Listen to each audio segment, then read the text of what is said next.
Oh, Okay. gee, just as a test, so you can see how it works. Do well, you know what? I guess for general setting, let's just make it like a little bit darker or something, just to see, just so you can see how it works. Do /ml here, night. Do that. All Ignore the right. ASDF part. /ml space night. Um, and there's different, like there are different lights for different times of the day, and also different settings like swamp or taiga or plains, things like that. You always have to do it after everybody joins, but as long as everybody's joined, then when you do that, it'll change the lighting. That's what those colors are. How I change the colors of the text boxes and everything. There you go. Yeah. Okay. Cool. There it goes.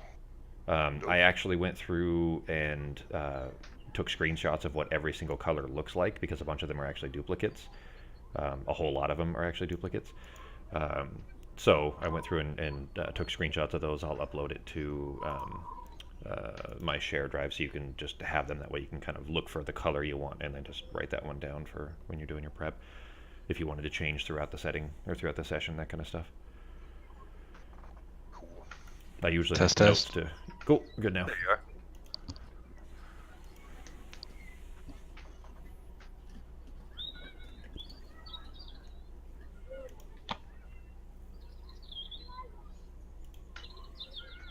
So I'm ready when you guys are.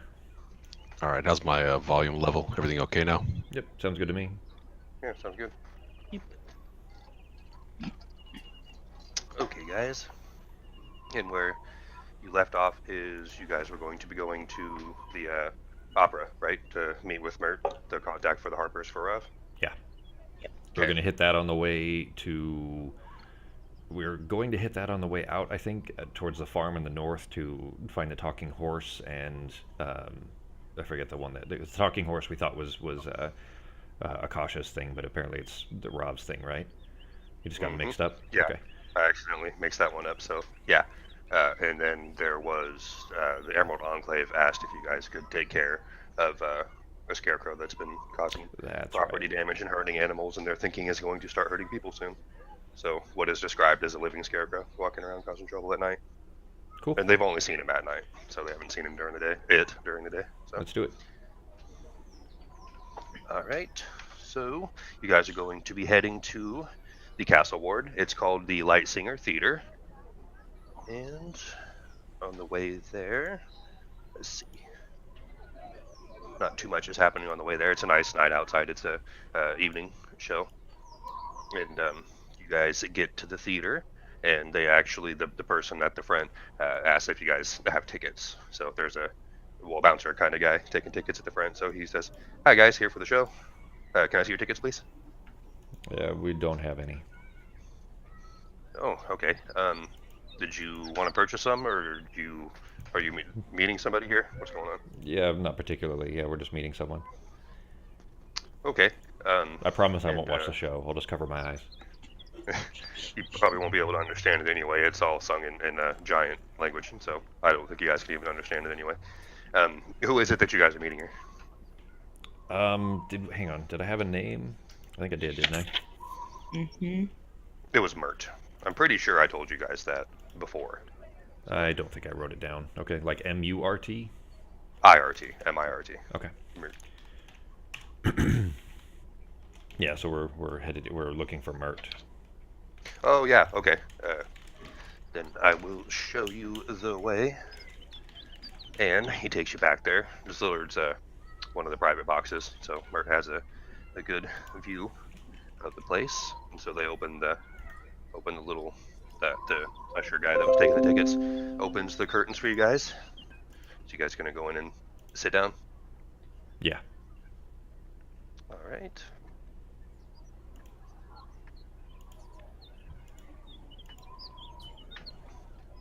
And Mert says, "Hi. I'm assuming one of you is Rav. Yeah, it's me. All right. Nice to meet you. My name is Mert. I'm a representative for the Harpers. Again, we've been seeing you guys are making a name for yourself around town, and we could definitely use somebody of your skill set. Somebody who's not afraid to get their hands dirty." And Yeah, I'm not talking back yet. I'm just kind of analyzing. okay. And he says, "Well, this one is an interesting one. You don't really have to get your hands dirty on this one, and I know it kind of sounds like a joke, but it really is important. We have somebody who uh, might have, hopefully, some information on the Zentarim operatives, Zentarim, excuse me, operatives, and we're hoping we can get them to talk. So there's a little quest sheet for it, but it's not a person; it's actually a horse, believe it or not.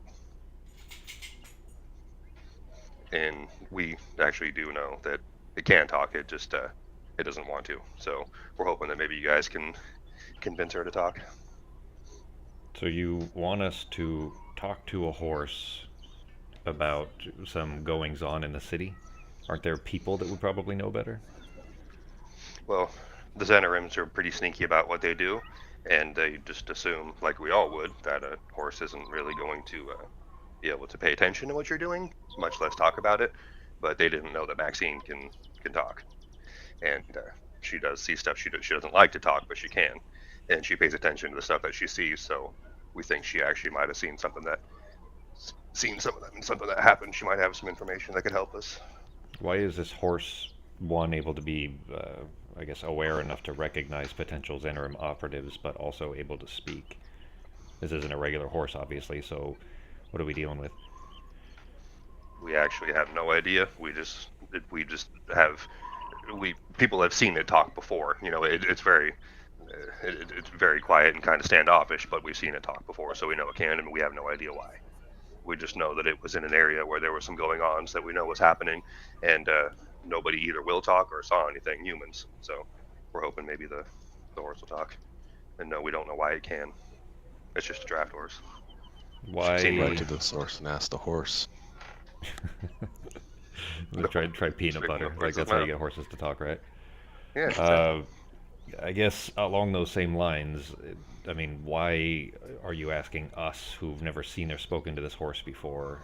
And then on top of that, I guess, like, are we supposed to get the horse drunk? Like, how are we supposed to convince this horse to talk if it doesn't want Well, well, she does like to see.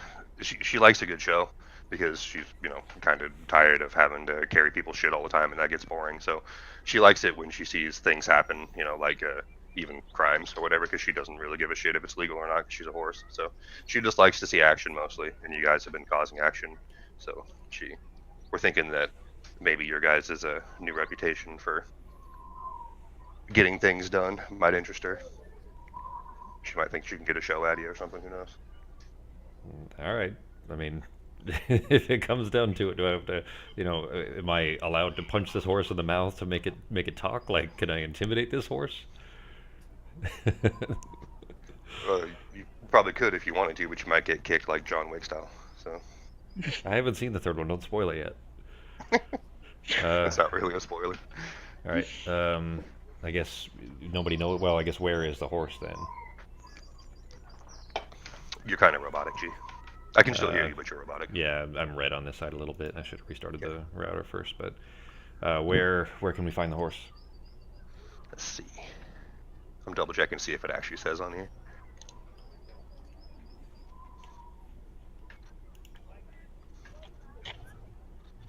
Okay, it doesn't actually say on here, so we're just going to make it easy. And it's actually on the way.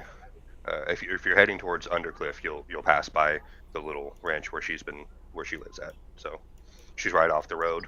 You'll see her. She definitely stands out because of her color pattern. She has big white spots on her. So, and just pay attention to the horse that seems to actually be staring at you, not just batting its tail around trying to hit flies. So. All right. Well, I don't know. What do you think, Akasha? We got all the information we need to head out to your. I mean, you needed to go out to Undercliff anyway, right? Yeah.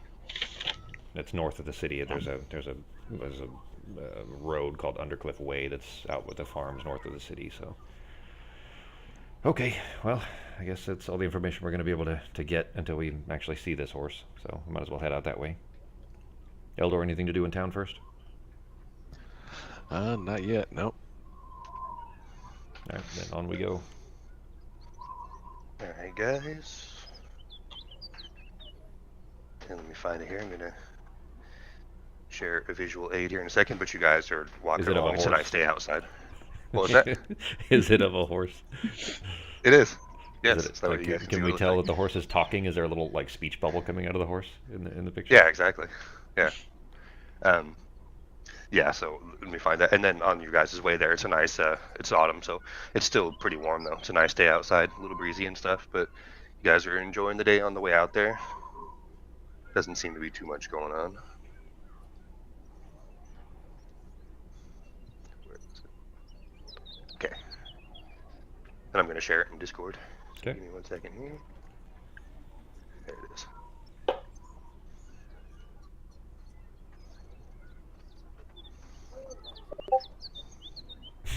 There you go. No, sir, I don't like it. Is that the Ren and Stimpy horse? Looks It like that is. art style. No wonder they think this horse is special. He's wearing a jacket and a tie. Well, I guess that's how you could tell that it looks different. And for some reason, a female horse is wearing a jacket and a tie, but she doesn't I care. didn't even pay attention to it being mayor. So, Looks like So he you could guys use are a few walking up. more. Looks like he could use a few more rubber walrus protectors. exactly. Nipple guards or whatever those were. Rubber nipples. Yeah, I remember very Alright, little about so- that show except for Powder Toast Man. show was awesome. Cling tenaciously to my buttocks. All right, so you guys are heading up to the farm, and you guys look over, and you see that there's the horse with white spots on it, and apparently wearing a jacket and pants and everything. And you look over, and you notice that it kind of looks at you guys for a little longer than a regular horse would. But you notice that it's looking at Eldor like a little more than the rest of you guys, like not really staring, but kind of curiously looking at Eldor. So. You said curiously or furiously? Is he angry or is he questioning? No, curious. Curious. Okay. Yeah, questioning. Like, what is that? Why is that cow upright? Basically, is what you're Eldor, gathering. is that like a second cousin twice removed or something? I don't know, but I'm not into horses. But I'll give him a head nod and a little wave. Kind of looks at you and it picks up some hay, starts chewing it, starts chewing some hay and looks at you, and kind of just says, and then she just looks up at you and says, "How do you walk? Aren't you supposed to be on all fours? Don't your legs get tired?"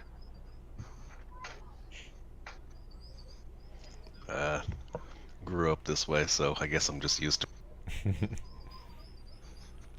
It's like, that's interesting. I mean, I don't really meet too much other livestock that can talk, but I can't even walk like that. That's pretty interesting. She says, my name's Maxine. You're Wilbur, right? And then she looks at Rob and says, hey Wilbur, how you doing? And then she looks at Akasha and says, Wilbur, how you doing? Right, I think this horse has lost her mind. So not only can it talk, but it's a horse that doesn't have its marbles anymore. She just thinks that everybody's named Wilbur. So She's 2 weeks from the glue farm. she says, "Oh, what's glue? Never heard of that. Is that like hay? I like eating hay." Not quite like hay, but it's still very useful. All right.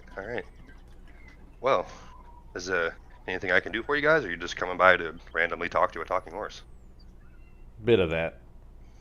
The other bit is there's some talk that you may have seen some things, and we're hoping you might share. I do I do see stuff. I see lots of stuff actually, but I don't know why I would really want to talk. I mean, you guys seem kind of cool. I've seen heard about you guys around town and stuff, but I don't know why I'd really want to talk.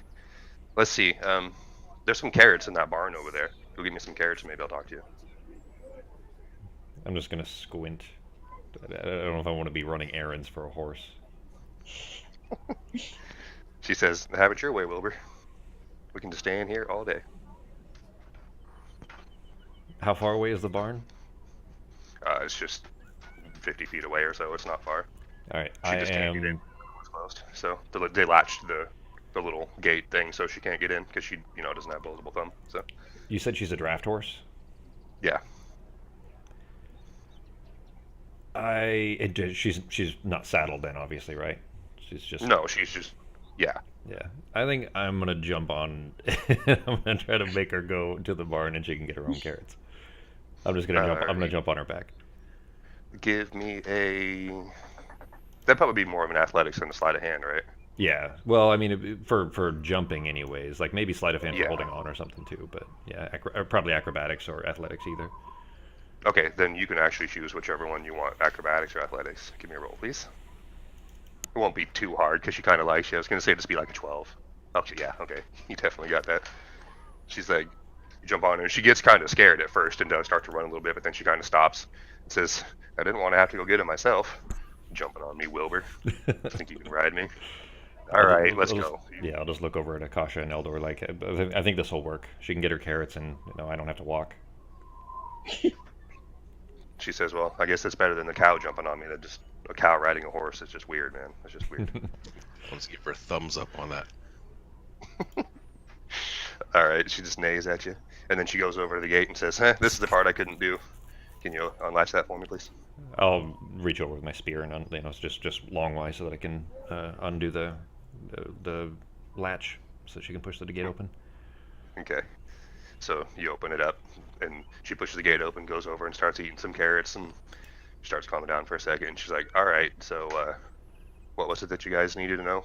Anything in specific? I see lots of stuff. I purposely try to see as much shit as I can because I'm bored, so I like action." I'll hop off and tell her. Well, I mean, we were told anyways that you might have seen some Zentarum representatives, and we're hoping you could give us some descriptions. Identify some folk. I thought I've heard that name before. The Wilbur gang, I think is what you just called them, right? The Wilbur gang. Yeah. Are those the ones that wear that black leather? Like that cow guy over there. His cousins got killed and turned into leather. Yeah. Is it those guys? Yeah, they usually have a tattoo. Oh, okay.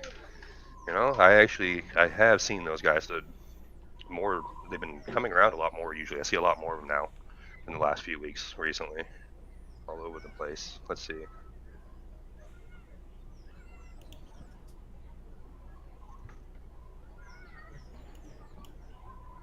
Okay. She says, "You know what it was? Is they were talking about those. You said those guys were the Wilburs. Yeah, those are the guys in the black armor. I didn't see them, but the other day I was actually giving a ride to a couple of people. There was a little sun elf, and then he had a bodyguard with him that was a big green female, like way bigger than the elf. Bigger than you, Wilbur, and looking at you, Rob. Big old half green female, and I gave them a ride. I picked them up at an intersection. I don't remember which one, and I dropped them off at that place where everybody drinks that has that big old hole in the floor. I dropped them off there, and on the way there, I heard them talking about root out the Xanathar, the Wilbur guild hideouts in the city. The description that he's giving, because I mean, I don't have too much of a description for Yagra, but it sounds like he took Yagra and some Zentarum to the yawning portal. Yep, that's what it was. The ogre, half orc, green woman. Yeah, Wilbur Yagra, was Yagra, yeah. from our session 1. Okay, so that and you fight. haven't met the Sun Elf yet, apparently. So Yeah. the name of the Sun Elf hasn't come up yet. So I'm sure you'll find it soon. But yeah, so Yagra and a little Sun Elf male. Okay.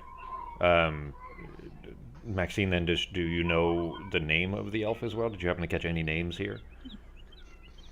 I thought I heard the big green woman refer to him as Davil.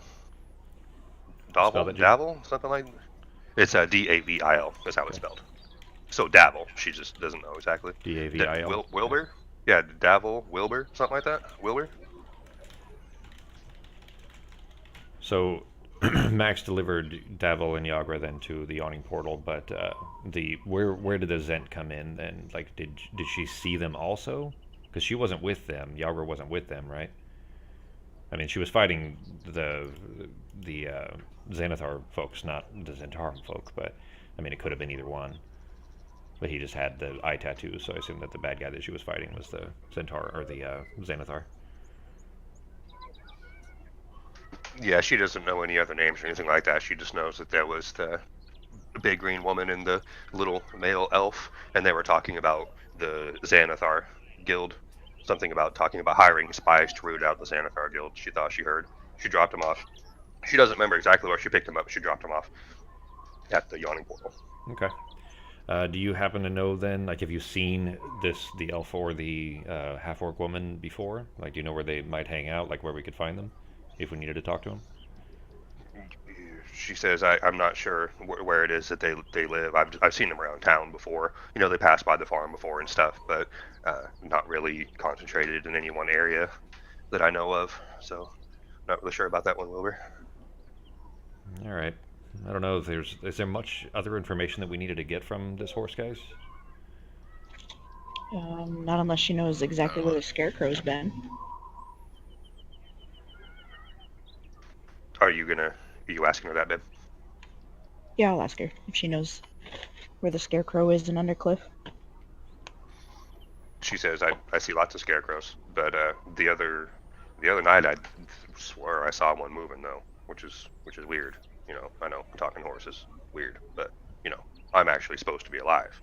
So, but I really think I saw one moving, and it kind of scared me. So I kind of just went and hid behind the barn for the rest of the night.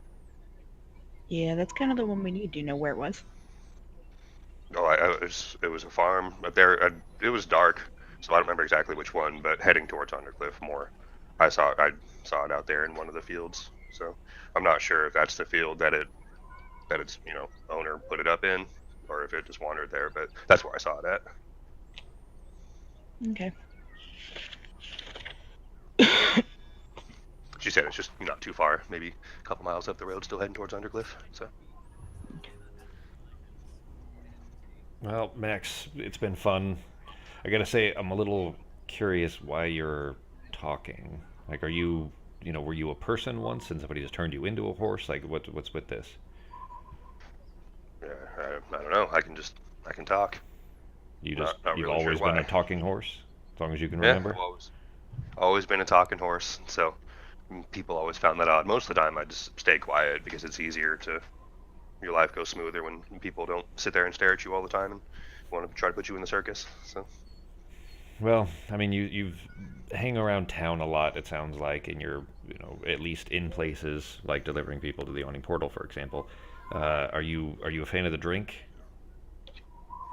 Yeah, I've been known to drink some water here and there. Some water, okay. You know where we've got a lot of water? Oh, are you talking about that stuff that you Wilbur's drink? Then you start falling over, and that's why you have to ride me home, and then like you end up tipping off the side of me, and I almost step on your head when you fall off. That stuff. That kind of thing, sure. But you know where we've got lots of water? The best tasting guys- water. You guys got carrots? We got carrots. We got water. We've got flavored water, carrot flavored water, in fact. So is it like that place that has the hole in the floor? You guys have a bunch of people there getting loud and playing cards and tipping tables over and drinking that alcohol stuff? Yeah, I mean, we've got a fenced-in area where you can, just chew your carrots quietly. All right. Well, where you guys at? Might have to sneak over there and see it. Just maybe one of these days one of you guys can come back and get me and kind of walk me down there, so that way I'm not just a horse walking through the middle of town by myself. Yeah, that And sounds people are good. gonna kind of wonder. So. I think we'll come and get you. We'll give you directions. I'll walk you down there. All right. Well, that sounds like fun. All right, Max. It was nice Welcome to meet back. you guys. Yep.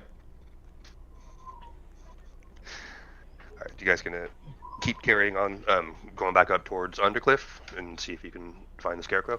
Yeah, she gave Or did you enough. want to? I mean, she gave enough directions for Akasha to find it, right? To know where this is, where the scarecrow is. Yeah, she said it was just she didn't, if that's where it's, if it's stationed, like if it lives in that field or whatever. But she saw it a couple of farms up the road, like a mile or so, still going towards Undercliff. So moving farther in the direction you guys were already headed. And it's dark out already, right? What did you? I can't remember, guys. Were you starting Well, in the the morning opera. again? Well, no, the opera was in the evening. Remember? This is still day one. Yeah. The opera was running for 2 days, and we took care of the gangs for Eldor earlier in the day, and then went to the opera in the evening. So it's basically, whether it's night or not, I don't know, but it was definitely evening when we went to the opera. Yeah, true. Okay. So by the time we cross town, it's probably late evening by now. All right. Babe, roll a d20 for me, please. Just flat. I'm assuming you guys are walking around the farms and stuff and trying to keep an eye out. No, whoops, that was Ghost. Okay. If it's just Well, flat, we'll just anyways, say- it doesn't matter as far as Yeah, there's no so it modifier. doesn't- So It doesn't matter either way. So we'll just actually say if you want to, Ghost is looking around too. So, and he looks around and he doesn't see too much going on, but he does seem like he's a little on alert. But like there's nothing in specific. He kind of just feels like maybe things are a little off. So, oh, and I was going to tell you guys. Sorry, Max meant to tell you guys. Usually, the Scarecrow waits until everybody's asleep. Like if it sees people moving around and stuff, it tries to keep itself quiet. It's not like blatantly. It's kind of like her, It's not blatantly going around. It's trying to be a little sneakier. So if you guys settle down and set up a camp or something like that, then you might have a better chance of encountering it. Okay. Or just kind of not walking on the main road, maybe sneaking around the backside, something like that. Just being less noticeable because it's not trying to get itself caught apparently. So Well, do you guys want to set up camp, or? Maybe we should just find a field and just kind of hunker down. yeah, we don't want to fire. We don't want to make ourselves known. But if we set up a spot where we can keep an eye out, like maybe on a rooftop of a barn or something like that, if we can, might be better, just so we can get a better view. that's a good idea. Okay, and it looks like you guys are already full strength, right? Because if you guys wanted to, you'd have time for a short rest, I'm sure. Well, I mean, While you're we haven't. You know what? Actually, we did have that combat in the morning, for Eldor stuff. But I'm ready to go. I don't know about you guys. I'm good. Yeah, we're Eldor? good. Because if you guys want to, you'll have time for a short rest. It's up to you. So Yeah, I'm Um, pretty good. Yeah, I'm fine right now. Might as well just kind of post up on whatever highest point we can find where we can stay relatively hidden, and keep an eye out for movement. all right, guys. So if you guys are gonna try to do that, so give me stealth rolls, please, all three of you guys.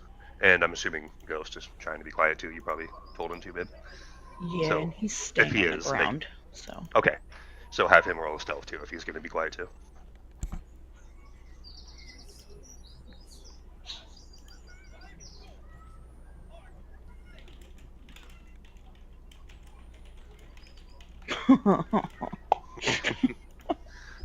Uh-oh. Okay.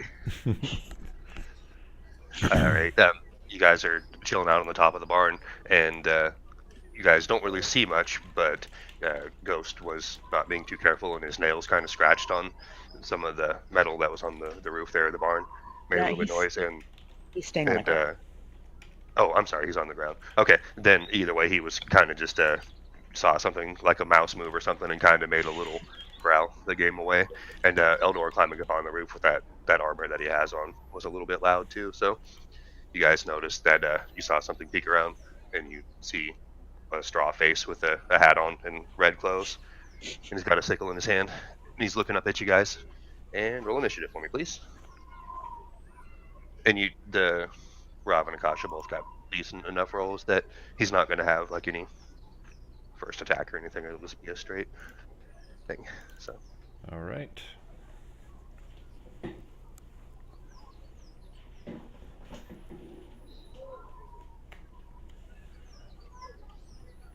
Got some combat music for us, G?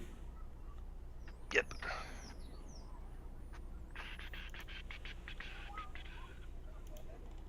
Find one.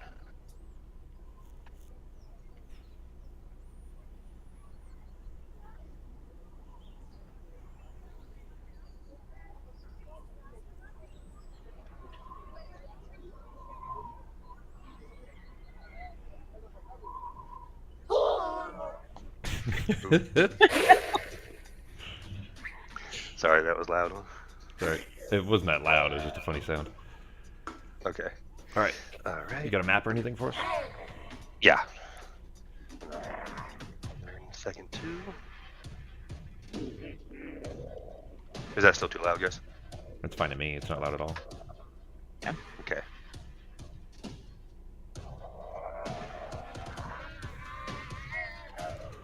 It sounds demonic. A little bit. Now, I guess was there speaking of, is there any sound coming from this thing? Like does it sound like, what I'm curious about is it a person in a costume, or is it like a possessed or animated actual scarecrow? When you looked at it, when it popped up and looked at you, you noticed that the eyes were glowing red. And then you look at actually what you saw getting stark, and you didn't get the best look, but it actually did look like it would have been made of straw, because it didn't look like it was. It looked kind of wiry, not super, not as sturdy as it would look. So you're assuming it's not a person. But did I share that map? Yeah, but it's fucking broken for me. I'm getting that stupid fucking error over and over and over again now. It's just spamming me, so I can't see the map. Crap. So Okay. go ahead. It'll we can be fine. Yeah, I mean, if I absolutely have to have the map, I'll need to restart Fantasy Grounds. But if it's just a, if basically if you can just move me, then that'll be fine. If it's only one target, it probably won't be that bad. Yeah. It's so that should be fine. And the map is it's a basic map of a camp. It doesn't even have the barn and stuff on it that you guys were on top of. So it's basically just a simple battle map anyway. If you have the map anyways, if you take the file and drop it in Discord, then I'll be able to see it, so I can at least give you an idea of where I would be and everything. Give me a second. Yeah. I was actually just about to text you a picture of the map, just in case. Yeah, like that would all work just fine. Even just texting it would be fine. Just so I have an idea of what I'm looking at, then I can give you a general description of where I'll be. Since it's only one, it sounds like anyways only one enemy, then it's not that bad. Like we can just do it, for me at least, do it what's called Theater of the Mind, where there isn't a map. I stripped out all of the unnecessary images on my side, so like the memory shouldn't be. You know what? I guess I'm running 2 copies of it. That's probably why. Let me check my resources real quick. I'm at 4.7 gigs out of 16 gigs, so I have plenty of memory open, but Fantasy Grounds is probably capped out. No, it's not even. It's only 300 megs. That doesn't make any sense. Both of them are only at 350 megs.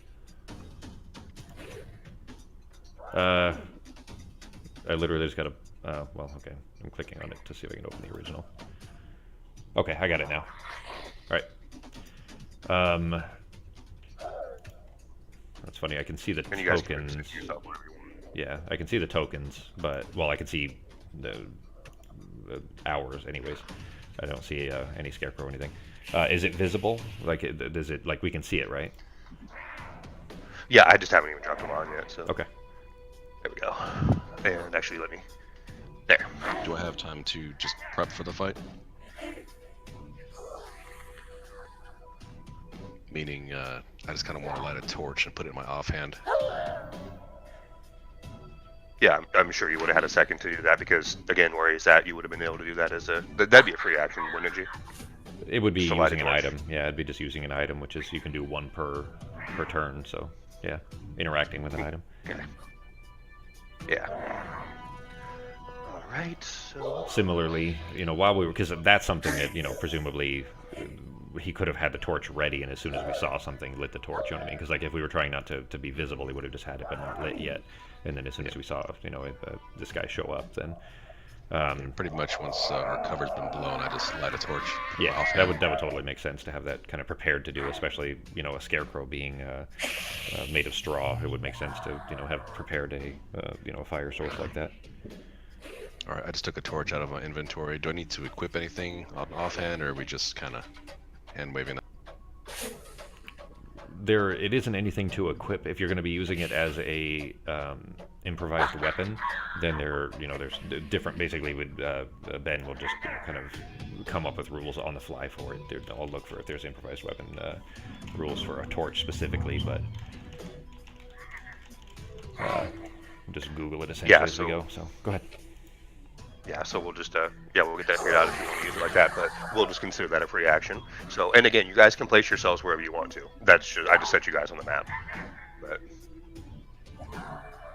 Are we in the middle So of if the you guys camp want then, to as go far somewhere as ahead. because I can see the tokens, but I can't see it in relation to the map. Basically, I have them as two separate things. So I can see the scarecrow on there and everything too. But basically, were we at the middle of the camp and he's just coming out of the woods outside the camp? yeah, well, you guys were on top of that barn, so if you want to, you guys can just say that you hop down, so that way, as soon as you saw it, you guys hop down if you want to, or you can be up on the barn, and we can just say that the center of the camp is that building or something that you guys are on top of it, whatever you want to say. So. You can just be a camp for simplicity's sake. Okay, so let's just say you guys just hopped down off the barn when you saw it, so maybe it wasn't as close to you as I described. You just saw it coming and you're like, oh shit, so you guys hop down to be ready for it, I guess you could say. So again, you guys can still position yourselves wherever you want, so. Cautious turn. Alrighty. Let's do Hunter's Mark. And come on.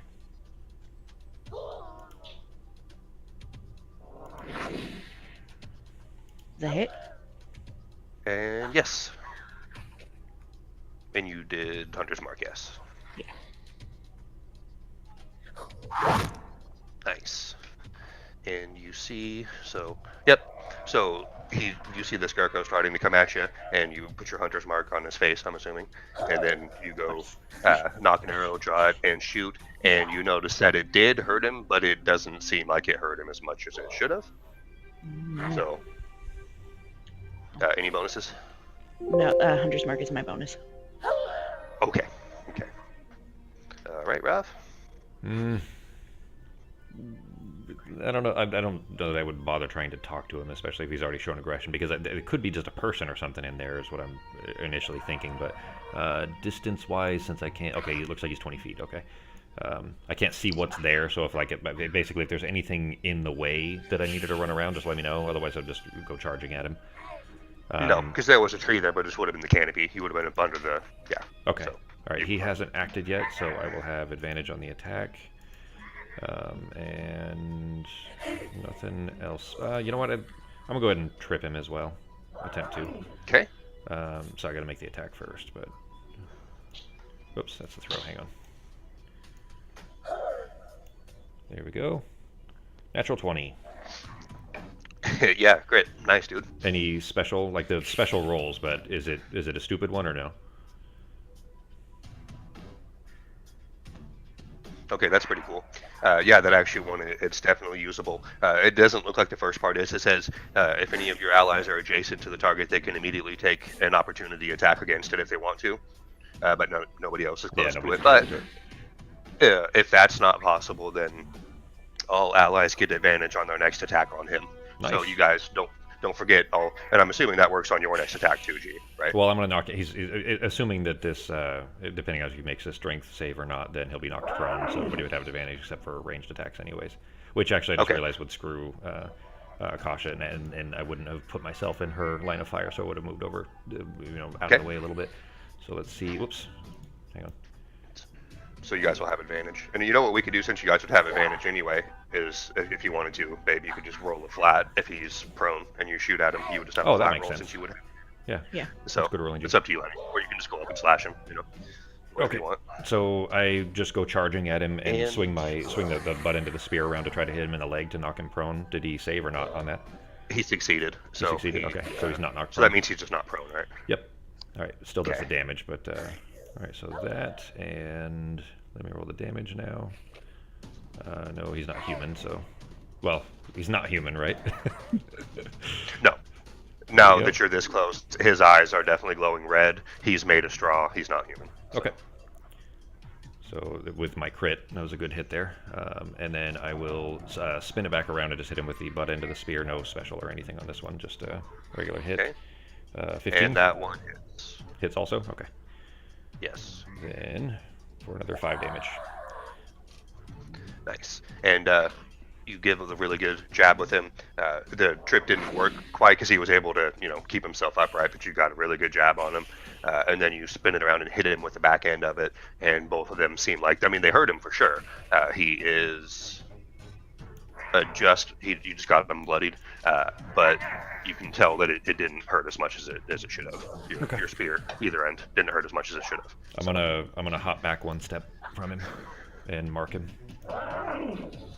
Okay. So, Is my reaction. do you have Huh? Do you have a thing to where you have No. opportunity attacks? No, I don't have mobile. If that's what you're asking, no. He'll definitely still Okay. get an opportunity attack. So, did you want to go ahead and move still? Yep. Okay. He's doing it on purpose. Then he is going to see if he can rake at you with this claw.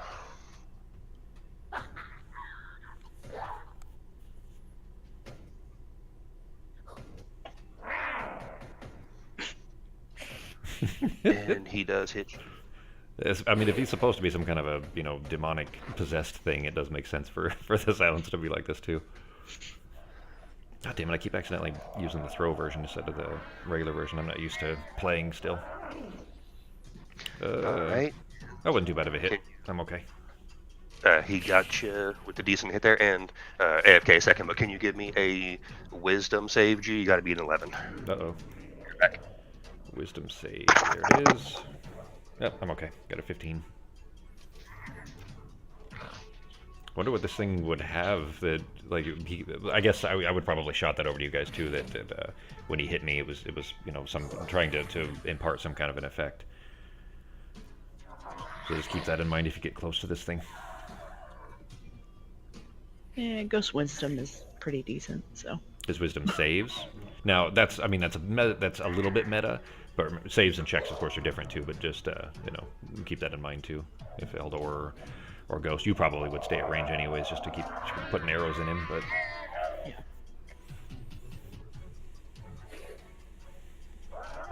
that crit was huge. Did you guys see the damage on that?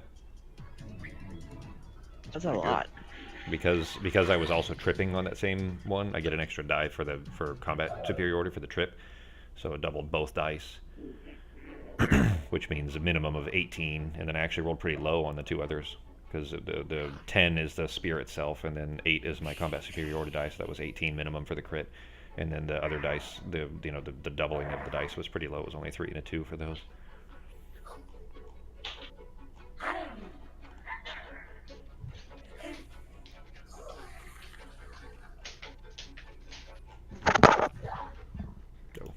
Whoops. Okay. I got a 15G. And nice. So he goes and claws at you, connects for a decent hit. Nothing life-threatening, but does get a decent hit on you. And when he's going to swing at you, and you look into his eyes and he hits you, you kind of get this kind of frightened feeling, like you've seen a lot of shit before, and you're not really scared of most stuff, but you actually got a sense of fright there for a second when he was trying to hit you, or when he did hit you. So. Good to know. I shout that over to Eldor and Akasha to let them know that, to keep some distance. Okay. And did you already do a bonus, or did you want to do a bonus? My bonus was my offhand swing, or my martial strike swing. All right. Now it's the fish cat's turn. He's not a goddamn fish. Fish cat. Alright, he's going to pounce. Hell yeah. Oh, he's knocked. All right. Oh no, never mind. And- He's not knocked prone. Never mind. Oh yeah, he was He made still a up. save. Yeah. So Ghost can probably knock him prone. Did he But save? now he actually is knocked prone because he failed his save, so he's on his ass. He's got a cat on top of him. Alright, and then, she was prone. What is pounce? Is that claw? I think it was pounce and then It's a bite attack, bite. wasn't it? Yeah. I thought he gets to bite. Yeah. And that hits. Nice damage too. Nice. Alright, and then he's going to move on this side of him. So he's not blocking Okay. your arrows. Alright, and he's So Ghost runs and jumps and knocks the straw man to the floor. Gets a good bite on him.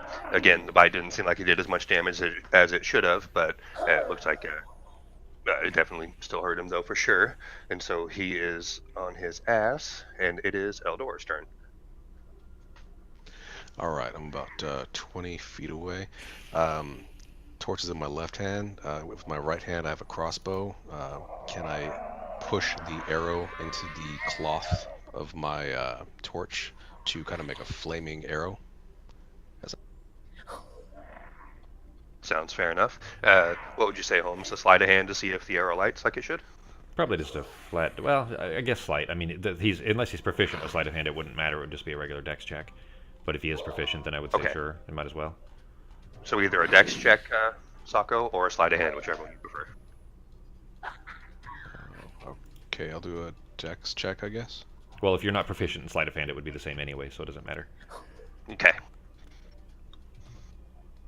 Yeah, I think you got that one for 18 plus 2 for a total of 20. So you put the arrow in there, and you go to put it through the torch and wrap it up so it lights, and it actually does light. So actually, he is prone, so you would have disadvantage, but you do have advantage on this attack. So just hit advantage and then roll G, right? Because it's already going to be automatic disadvantage because he's prone. Correct. So go ahead and hit advantage, Shako, please, and then roll your attack from your crossbow, please. All right. And since it's on fire, hopefully it'll hit him a little bit better. And that one hit for sure. Go ahead and roll the damage, please. Now, the damage roll will just be the crossbow itself. So any extra fire damage you would have rolled separately, like a D4 or something like that. Okay. Normally, I googled it. Normally, a torch would just be one extra, like an improvised weapon of a torch would just be one damage. But since presumably he would be vulnerable to it, I would say either a D4 or just flat 2, because vulnerability would be double damage anyways, which would make it 2 damage. But a D4 would give you a chance of it only rolling a 1 or 2, but a chance of it being 3 or 4 as well. For that vulnerability. I was thinking if it makes sense, it's up to you. But he is resistant to non-magical piercing and all that stuff, but he's weak to fire. So would we just do straight damage from the arrow, and the fire makes up for the damage, or what? Or just roll a d4? I would say because it's 2 separate damage types, then the arrow, the crossbow bolt itself would just be what he just did. So it would be 5 cut in half because he's resistant. So that part's already taken care of, and then a d4. So fire damage is only supposed to be a flat 1. Well, fire from an improvised torch is just 1. That's it, according to the rules. But because he's vulnerable to it, that would mean either you double that, which would just make it flat 2 damage from the fire, but that's a little bit even weak because, he is made of straw. So I would say probably just roll a d4, and then, that would either, if it's a 1, it would still be 2 because it'd be doubled. If it's, up to 3 or 4, then, it's just the extra damage from him being vulnerable. Does that make sense? Cool. So it wouldn't be roll as a high as D4 and 8. double it. Yeah, just roll a d4. If it's 1, then just make it 2 damage instead. If it's 2, 3, or 4. Yeah. Okay, so just make it 2 damage then. And so it's 2 extra. Perfect. But that's also, now from here, you would probably roll a save of some kind on him to see if he caught fire. So probably a con save would be the closest one. Okay. Do you know how to do it how to roll a save from the combat tracker from them? Yeah, I know their stats. There it are. Yeah, but that's There it going to be a is. check. So hold shift when you double click on Oh. it. It'll roll it as a save instead All right. over con. I think it's shift. It's either shift or he's alt. rolling. And he he got a 1, so he didn't. I don't think he saved. So So in that case, if he's caught fire, then you would apply that however you choose to. But basically, it would be a dot that on his turn, at the beginning of his turn, every turn, he would roll whatever the damage would be for that. So if he's caught fire now, then he's he's on fire as well, and he's still prone. So it's either a d4 or a d6 or whatever each turn until he puts that out. So that might be for 1d3 turns or whatever until the fire gets put out, or until he uses his action to put it out. Which, as a scarecrow, he might spend his action specifically to try to put the fire out before he does anything else. But it would still be at the beginning of his turn, which means he would still roll the damage regardless of whether he spends his action to put it out or not. Does that make sense? yeah. So yep. So on his next turn. So all right, good hit. And you did notice that he did not like that fire at all. It caught him on fire, and he's frantically, moving around. He didn't like that for sure. And you could tell that he didn't seem to care so much about the arrow, but the fire, hurt him like you would think it should. So Just Any imagine how bonuses? scared he'd be if he only had a brain. Exactly. People are very familiar with scarecrows. That's true. You live in fields together. So. That's gonna be it for me. No bonus actions or Alright. anything? Not at the time. Up next is the Scarecrow. So he is going to take fire damage. And yeah, nice. Okay, now he is laying down and on fire. So, what would the Scarecrow do? That's what your next thoughts are. Like to decide whether he would try to pat it out while he's still laying down, would he try to stand up first while he's, etc. Or is he not going to try to put it out at all? Like, is he just, if basically if this is a creature that doesn't have any form of self-preservation, then he probably wouldn't try. If it is afraid of death, then it would try to put the fire out. So a mindless creature might not even try to preserve its own life, meaning it wouldn't bother trying to put the fire out. It would just try to attack. Yeah, that's true. So look at the intelligence. If the intelligence is 3 or below, it's an animal. And animals in general still have self-preservation, but if it's a 1, like a bug, then a lot of bugs don't really have self-preservation. Some do, some don't. Yeah, okay, well, then based off of his intelligence, it is high enough, so he is going to try to put it out. So, what would that be, like another con save? To see if he can put it out, G? Or... Yeah, probably Dex. Actually, con save would be whether to prevent catching on fire at all in the first place. It's not just his healthiness that would stop the fire. He'd have to use his hands. All right. So, yeah, I think that would be good enough because he first thing he did is put it out as his action. So, now he has multi-attack. So would that be his entire action, or would he be able to? Yeah. So multi-attack is it's a little bit different for mobs. It's a little bit different for NPCs and mobs than it is for players. For players, you spend your action is attack, and if you have multiple of that, like extra attack, then all of those come under just that same attack action. For mobs, I really add some variability based on the situation. In this particular case, because he hasn't really gotten to do much of anything except swing at me once, I would still say that he still gets basically his multi-attack would be one part of that is him trying to pat himself out and then an attack. Multi-attack is not the same as extra attack, is what I'm saying, which is actually why it's different for Ghost too, for example.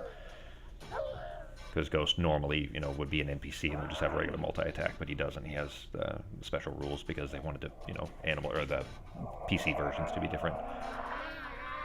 Okay, so he pats himself out and he stands up. All right, so that's half his movement to stand up. Okay. So he still has a bonus, or he still has an attack. If he has multi-attack, he still has one other part of that, or potentially 2, but probably one other part of that, a bonus action, and then half of his movement left. So he is going to try to whack Ghost with the claw, the kitty that just knocked him down. And you didn't roll the attack, you rolled the damage. oops, damn it. Sorry. What a jerk face. Poor Ghosty. It's gonna catch Ghost on fire. Poor Ghost. Okay. Sorry, I'm lagging here a little bit. You can take the prone off of him as well before anybody hits him back. Yes.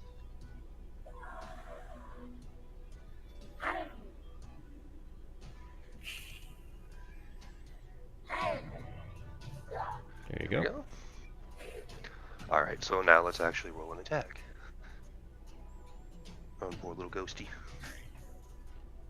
And he hits. You said Ghost's wisdom is good, right? Did you? Okay, hang on. Did you take the original damage away from Ghost before you applied the second damage? Yeah. Okay. Yep.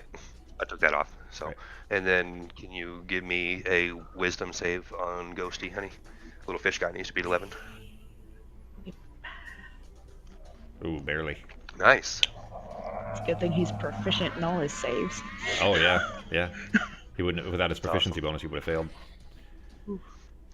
All right, and he notices that he is surrounded, so he's gonna, and he sees that the giant cow and the girl with the bow are up there, so he's going to take a couple of steps back, and Ghost is going to, if you want, get an opportunity hit on the Scarecrow. He's only 5 feet away from Ghost, so technically he's still in melee range, isn't he? there. Oh, The map kind of ends right there, so. No. Nope. Did not hit. Okay, and that is it for his turn. And up next is a new round. All right, Bib, your turn. All right. Do I still get advantage? He's not prone You anymore. still what? Oh, Yeah, he's standing up. But you do get advantage though, because this is your first round since. Yeah, this is it your would first. be it'd be all the way around to me again. So yeah, and it's not my turn yet. So Akasha would still have it for my crit. Yeah. You mean? And then Yeah. yeah, because Eldor used his, so yeah. So yeah, you'll have advantage on this hit, honey. Nice.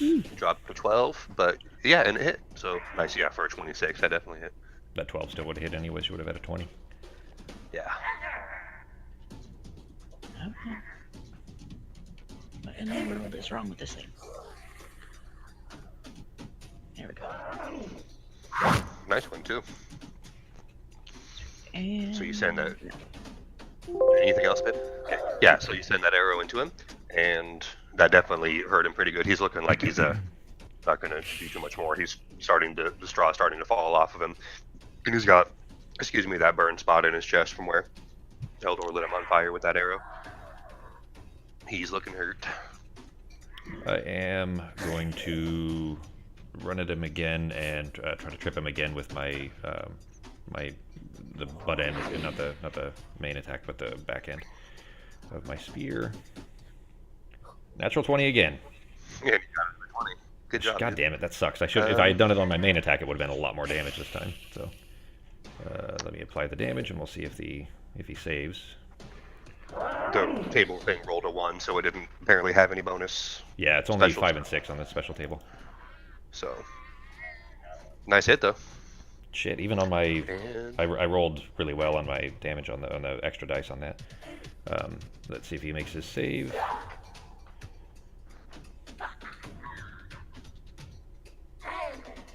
Save or no? he failed. Sorry. He failed? Yes. Oh, well, he's knocked out anyways, it looks like. Yep. Okay. He's knocked out, but you notice that when he did go down, but he's still kind of writhing around a little bit. He's not. Okay. He's not totally dead. Like he fell, like he should be dead. You'd think, but he's not. He's not totally dead. Okay. Like he's still moving around a little bit. Then what I'm going to do is, since I hit him with the back end of the spear to trip him, so now that he's laying flat on his back again, I'm going to jab my spear through him and into the dirt so that he can't move, and I'm going to yell over to Eldor to bring the torch over and torch him so that he's toast. Okay. Now I should have advantage on this because he's. I should have had advantage because He's he's already prone. down. Oh, I didn't. I forgot to put the prone effect on him Yeah. actually. So let me roll that a second time. Not that it'll matter for the crit, but just in case. 19. Either one hit anyway. All right. Yeah, I need no and crits, but they both hit. There. So he is. And I got to mark off my second. Yep. And Shit, he so- is stuck to the ground now with your spear inside of him, and he's moving his hands on it and trying to pull the spear out of him. And he's moving slow, but he's definitely still moving. I'm holding the spear still in place, so he won't be able to push it up out of him, or at least to Okay. strength check if needed to make him stop. But and then I'm just shouting over to Eldor that I think we'll need fire to finish him off. That's it for my turn. All right, Ghosty. He's just gonna stand over here and watch. All right, Eldor, it's your turn, sir. All right. My movement is 30. Is that right? It is. Yes. All right. I'm going to move directly in front of the scarecrow, and just bash him with the torch. Okay. So what? You just roll for like the staff or a dagger or? It would be an improvised Would weapon, hit. so he wouldn't have proficiency, but he'd still have his dex in this case modifier. So basically, it would just be roll a d20, add. We can just do it manually. Just roll a d20, add proficiency, which for us right now is 3. Is it 2 or 3 still? Or is it 2 still or 3? No, it's 2 still. So roll a flat d20, Sako. And we'll add 2. Oh, sorry, no, it's not proficiency, so it would be his dex modifier. So actually, you could just make it as a dex check. It'd be the same. So 11 plus whatever your dex mod is, Sako.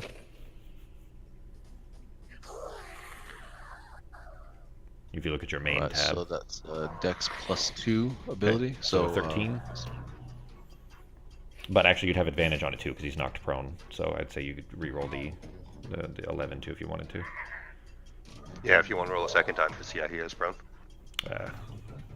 So does a 13 I hit? think.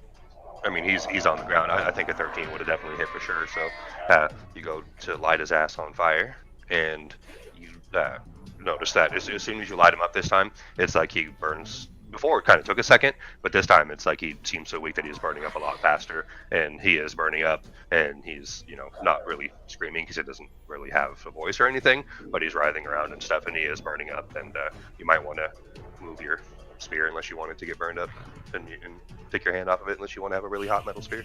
So Well, the shaft is wood. It's just the spearhead. So, but I'll pull it out as soon as it's clear that he's not going to be able to get up and run around while he's on fire. okay, yeah, he's burning around and stuff, and his legs are mostly gone and burning up and everything. So I don't think he's going to get up. So you can move your spear if you want to. Cool.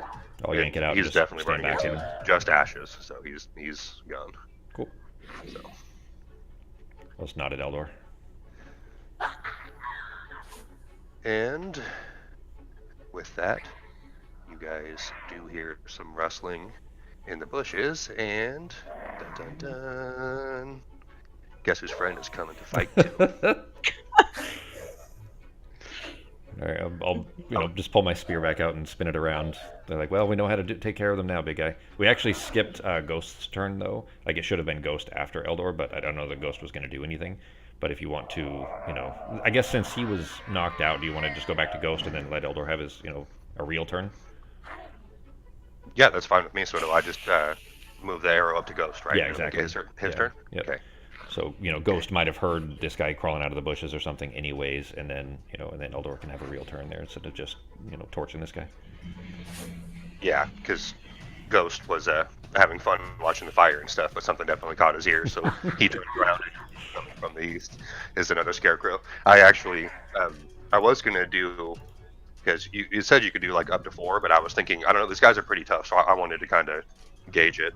And then also, you not having the map, I didn't want to have 2 on you at the same time, so that's why, if it seemed like it wasn't too hard for you guys, I'd throw in a little bonus. I can actually see the tokens, I just can't see the terrain, basically. So I have like a, here, I'll screenshot it so I can show you what I mean.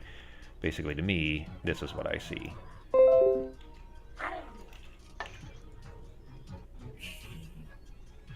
If that loads. But it's fine. I can see the tokens and move them and everything now. Yeah. So it's okay like it is. Go ahead. Yeah, so just don't worry about the terrain, G, because, there's a few trees and stuff in the way, but unless you're going to, if you want to do cover or something, let me know, but otherwise just don't even really worry much about that, Okay. I saw the, the image that you sent, so I can see what the camp looks like. It's just working around when I don't know where, where I'm actually at is harder, but anyway, go ahead. Yeah, so he's just behind those other tents right there, so he's basically on the outside of the camp on the east side, so. And it is TD's turn. Alright, well. We're gonna pounce again. Brr. Did that actually make a cat sound? And he succeeded. Okay. Does he still get a bite on it? Bite, I think. I think so, yeah. I don't think it has to succeed, right? Doesn't it just say that he makes the attempt and then can bite? Yeah, it's just a bonus to make the bite, so. Actually, you know what, honey? Roll that with advantage because Ghost never got his advantage round. I forgot about that. From that 20 that Jeremy got. So you can roll his bite with advantage if you want. Alright. And then I think everybody had their advantage round, right? Yeah. Okay. Yeah, Eldor had it and Akasha had it. And it hits. And that's correct. Nice little bite. Yeah. Still got a little nibble on him. And Ghost bites him and he looks away and he's got a little bit of straw stuck in his mouth, so he kind of does that little thing where he's trying to lick it to get it off the side of his mouth, but it's stuck there, like dogs and cats do. So Yeah, he's he's gonna looking move around funny, trying behind to him. like happy eat this piece of straw. So. All right. Eldor, it's your turn, sir. Alright, I still have the torch in my hand, right? Yeah, because you just lit him up and then still held the torch, I'm assuming, right? Did you drop the torch on him or just hold it on And I him? just bashed him on the head with it, you know, just kind of bashed him with it. You guys still got it then. And there is... No, because you guys didn't light a fire. Never mind. So, yeah. But you guys do have that torch, though. And I'm sure you guys do have, you know, Akasha and Ra probably have torches on themselves, I'm assuming, if you guys wanted to light them. So, I'm gonna make a move real quick. okay.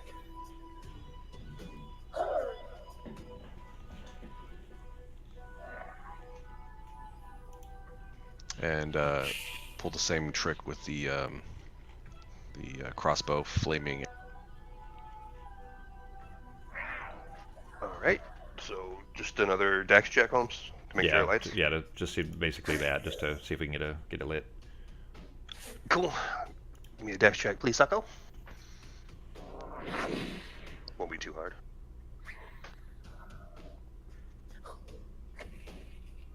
Oh yeah, 18 and 2 for 20. That arrow is lit, so go ahead and make your attack, please.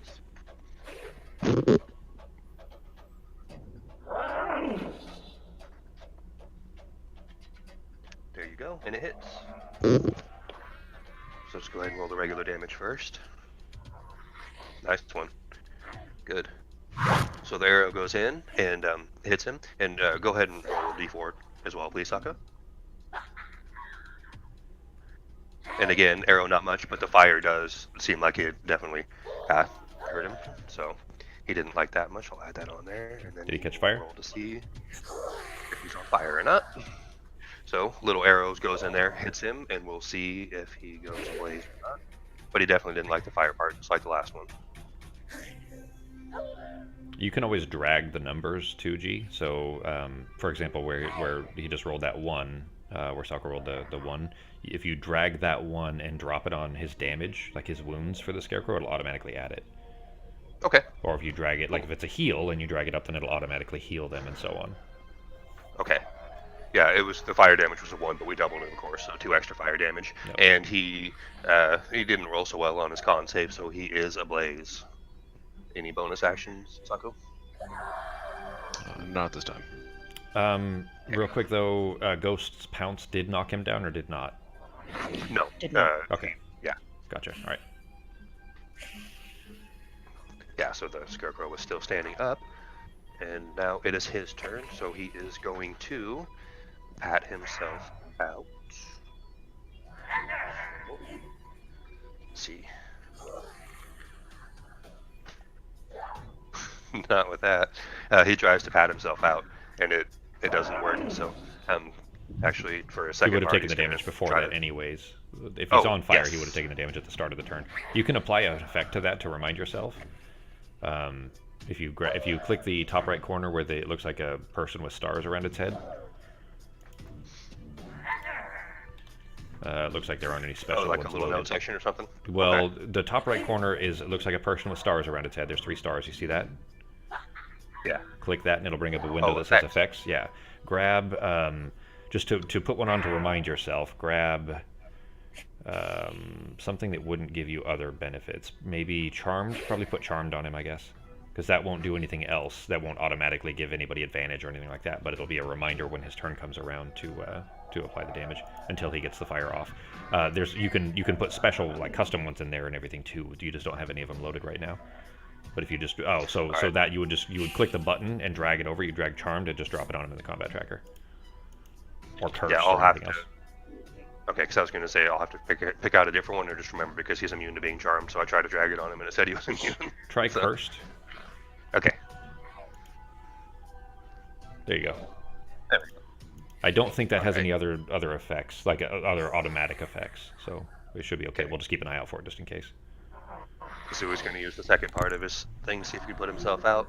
Yeah, that's good enough to put himself out. So his attack, or his round this time was spent putting himself out. So that's what he did. He is no longer So- on fire, and he is standing up. Okay. You wouldn't normally get multiple attempts for something like that. That's something you get one per turn. I know with multi-attack, you're just saying that both of his attempts at attacks were trying to put himself out. Is that what you're doing? Oh, yeah, okay, so next time he would only have one chance to do that. Yeah, basically. Don't worry about it, but that's Yeah, fine. essentially how it would work. Normally, your entire action Well- would be spent doing that. It's just it's a little bit different for NPCs because multi-attack doesn't work the same as extra attack. But I'll go over that with you after. But it's fine for now. But if he did get himself put out, did he succeed or not? Yeah, but I can just make it to where he just swings a ghost instead. That's perfectly fine. And he'll It still be doesn't on matter. fire. It's up to you. You're the DM. Yeah, I'm that's just what we'll do, 'cause I wanna giving you do how the it right. rules work. So he tries to put himself out, and it doesn't work because his first roll was complete shit. So he's going to see if he can hit the mean kitty. But he didn't. Loser. It's because he's All facing right. the wrong way. That's exactly what it is. Trying to swing behind himself. Couldn't hit him. Oh, And it is your turn, honey. You got the scared crow trying to beat up your fish cat. 25, 30. There we go. Actually. And I'm going to use my bonus action to move my hunter's mark onto this guy. Okay.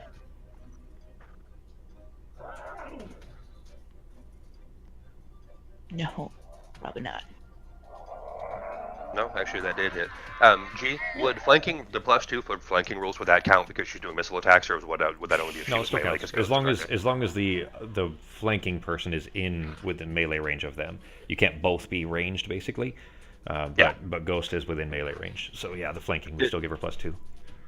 It hit either way, honey, but you would have had +2 there. So just I'll have to remember that next time. But that actually did hit because you have that really good bonus on there. So go ahead and roll damage, please. Good one. It's a good shot. Yep. So you sent an arrow into, and it sinks straight into his shoulder and kind of sticks into what would be his chest and everything too, and it's still stuck in there on him. Kind of looks over at you, but he's still more interested in Ghost right now. So it is Rob's turn. I am going to grab a bundle of the flaming corpse of the other scarecrow. Just grab a bit of it basically to use as an impromptu torch essentially. And then I'm just going to run the 30 feet. I'm 40 feet away from him as far as I can tell. So if there's that would be 30, right? Yeah. Yeah. You're 10 away, so. All right, then I'm just going to throw the burning bit that I have at him as an improvised weapon. Obviously would not be proficient, but it'll just be dex modifier, so I'll just make it up. I'm going to roll it as a dex check, basically. It'll be the same thing. It'll be a d20 plus the +4 for my dex modifier for an 11. Actually, it's flanked, so I guess a 13. Does 13 hit? What's his AC? Well, I mean, I don't need to say it out loud as long as it's 13 is above his AC. All right. 13 does hit. Okay, then again, fire would normally be 1. This really wouldn't have any damage except for applying the fire to him. So we're doing a d4 for the fire. Is what Sokka was doing, right? Yeah, that's what we did for the. For a 3 for the Good initial one. damage. And then, con save or whatever. The con save would be the normal, but con save or whatever you want to use for to see whether he catches fire or not. He is actually still on fire. Can he catch? He's not going to catch double fire. Oh, right? that's Well, I never don't really mind. know. Yeah, that's never mind. I was thinking that he did put it out, but that's right. You had his attack instead. So yeah, I'll just use that as a more fire on him basically. And that Make sure you burn is what's that? I said, make sure he stays burning. Yeah, that is it for my turn. Okay. Kitty Cat's turn. Alright, and he is on fire. Yes. Alright, then we're not gonna bite. We're gonna call. He's not like totally ablaze. I mean, there is a place where he could sneak a bite if he wanted to, but that hits. That's fine. Okay. Don't want Ghost's mane to burn off. No. Gets a good claw at him, rip some of his clothes, knock some of the stuffing out of him. Alright. Eldor, it's your turn, sir. Alright, I'm gonna charge just like I did last time, torch in hand, and give him a bash.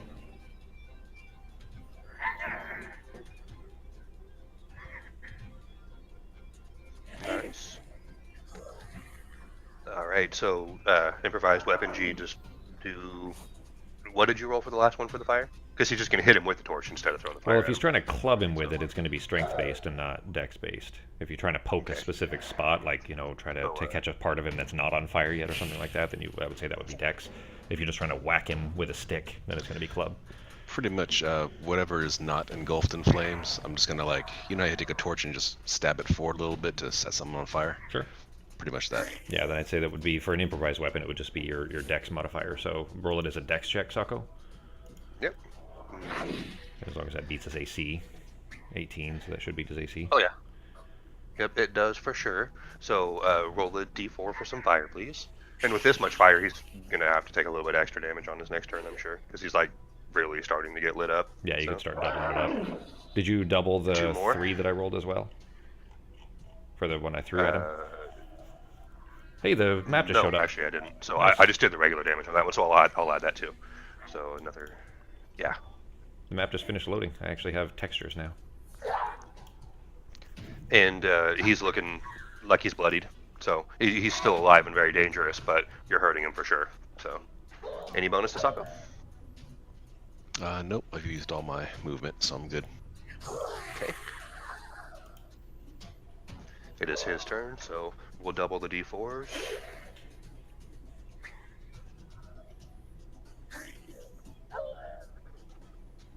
Nice.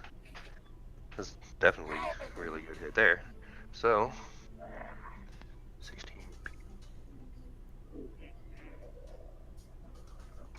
Well, actually, yeah. Then that is enough to... Actually, because we would double those d4s, G? Or is it just the fire damage for the beginning of the round fire damage? Would we double it? He's vulnerable, so it would be double. Yeah. Then if it's double, then that actually, all the fire catching up with him just lights him up and he falls to the ground. So you guys might want to move away. And he is writhing, and he doesn't look like he's going to survive much longer because he's about to turn into ash. So Run. abandoned camp. While he's burning, if we're out of combat, while he's burning, I want to use the the tip of my spear to try to pull the, like, he's got a sackcloth hat on, right? Like the head is burlap. Like there were glowing eyes inside of the head. Is the head just like a scarecrow would normally be, like it's made of burlap with straw and everything inside? I want to try to poke through it a bit and try to like using the head of the spear to try to pull the sackcloth hat off. I want to see if there's anything inside of it that isn't just straw. Like, is it really just possessed straw? Is that all? Yeah, when you open it up, you move it and you open it up and you look at it as the rest of it's burning and stuff, and it just looks like it's straw. And at this point, the eyes go out, so now it's just an actual scarecrow just sitting there, mostly burning up in the part that you have in your hand. He has a hat, but under the hat is just that burlap sack and covered in straw and what he was with clothes and red clothes and a black hat. Both of them looked pretty similar. That's an interesting And creature. he would have gotten away with it if it wasn't for us meddling kids. If he only had a brain, he would have gotten away with it, right? I made that joke earlier. I think Becky was the only one that got it. Is there anything left as proof that we killed this thing? Other than a pile of ash? I pulled off a bit of the burlap.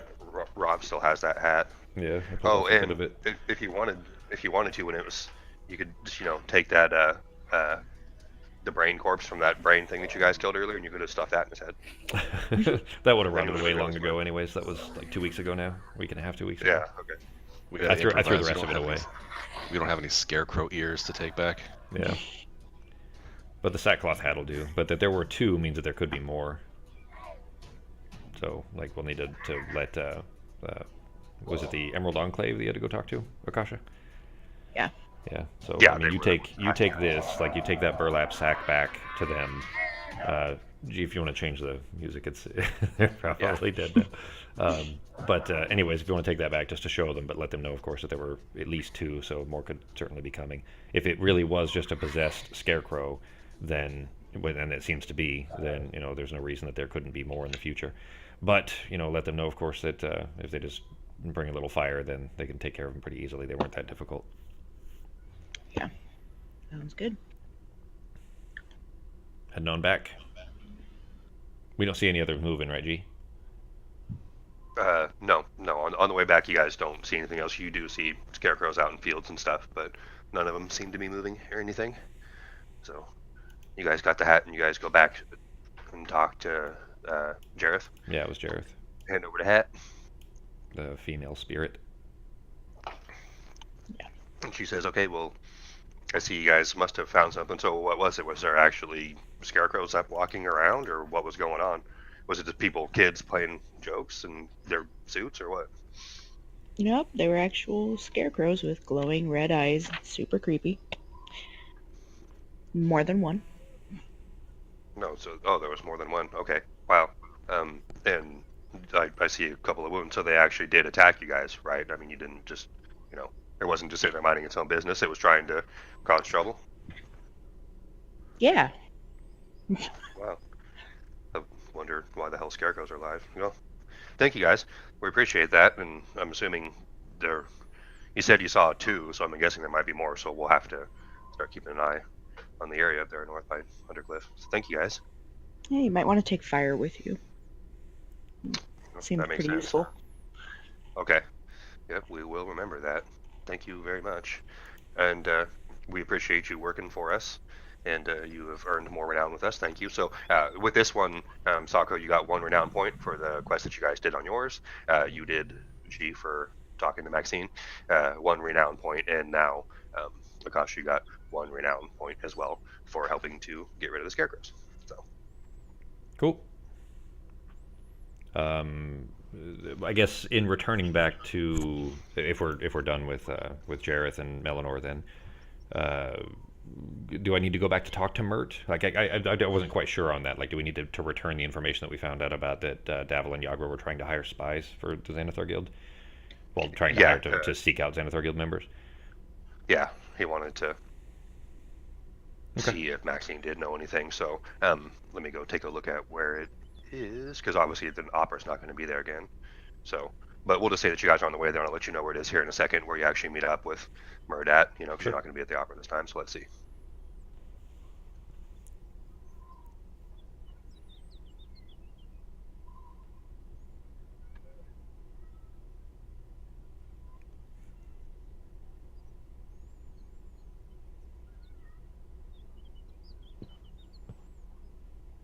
There we go.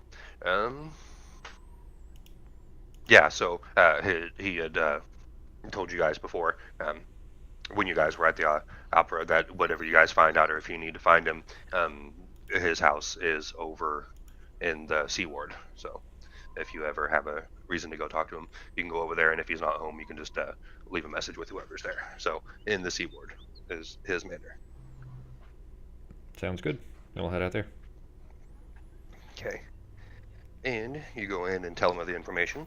We'll just say he's home this time.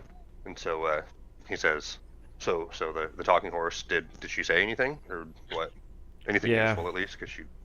Okay. So she delivered a half orc that we met earlier, and her and an elf to the Yawning Portal previously. And when she was taking them, she overheard them talking about hiring spies to seek out the Xanathar Guild members. So it sounds like that we're, the Zent contact, I guess, or the two of them. It sounds like. So, okay. The Sun Elf was named Davil, and the half orc is a woman named Yagra. All right, so half orc woman. Actually, I've seen a half orc woman around town at some of the taverns and stuff. Okay, we'll have to remember that. And I'm not familiar with the elf, but we'll keep an eye out for that one too. I'm glad that Maxine actually talked. That's great. So appreciate the information. Thank you very much, and the Harpers are very happy to have you on board. So thank you, and you also earn 1 renown point. So basically, Mert just tells you, we appreciate what you've done, and you're starting to get your name made for us, and so the more you help us, the more we can help you, so thank you. So he spoke earlier about at least having some connections to the intelligentsia in, well, the Wddh group, anyways, of seeking. Well, I guess that's kind of what we were doing, was trying to gather intelligence. But do the Harpers have any connection to that? Not asking him, I'm asking you as the DM. Like, is that something that I've gotten a feel for? That the Harpers seem to have any connection to the intelligence community in Waterdeep? Yeah, it definitely seems like it. Again, like I was telling you, I haven't read too far ahead, so I can't tell you exactly how much and everything. But it definitely, seems like they have connections, and they're asking around and doing things. That's why you're kind of spying around for them a little bit. It seems like. So, Cool. That works. Again, from what it seems like, yes, but I don't know exactly the extent and everything. That's fine. That's all I was looking for is having intelligence contacts that are not Xanathar specifically. Cool. All right, then I guess if we're done for the night, it's already the evening anyways. We head back to the ghost bar. Everybody? Yeah. All right. Let's see how it goes. Get some drinks. Sounds good. Yeah, head and get some drinks. I actually wanted to talk to Woody as well about something, but otherwise we can have our long rest and maybe start the next chapter. G, if do you have everything ready for the beginning of the next chapter? Actually, there's still some stuff. Oh, okay. Sorry. Go ahead. To do on this one, not a whole lot, but I'm thinking if you guys just if you do the side quests before we start chapter 3, then there'll be probably 1 to 2 other sessions with those, and then if not, then you guys will mostly finish this chapter this time, and then maybe a little bit next game. So because there's some socialization stuff for the rest of this session because we got about a half hour. So well, I mean, narratively, I would up to Sako and Becky too. I would probably rather do a group of side quests than the main mission. Group of side quests, main mission, back and forth. The side quests are never going to be as pertinent, but also if you do side quest after side quest, then you end up kind of forgetting what's going on in the main story usually. And that it sounds like that's how the book is written. It looks like it's intended to be. We just actually started the side quests a little bit later. Is that right, G? Yep. Okay. So I mean, up to you guys, but I think I'd rather at least you guys I don't mind if I'm outvoted basically, but we can do the beginning at least of the next chapter. The way that Ben described it, it sounds like the next chapter there may not be time to kind of break away from that for a short bit. Like there might be some parts that are we kind of have to deal with before we can move on to the side quests. But if we at least start the next chapter, and then when there is time to break off to do the side missions, kind of get those side missions done until we're caught up, and then continue the rest of chapter 3. What do you guys think? Sounds good to me. Yeah, I'm good with that. Yeah. The way that Ben was talking about it yesterday, so like I'm not going to spoil anything, but it sounded like the beginning of chapter 3 kind of is on rails for a short while. So it might be a session or two before we're back to side missions, but.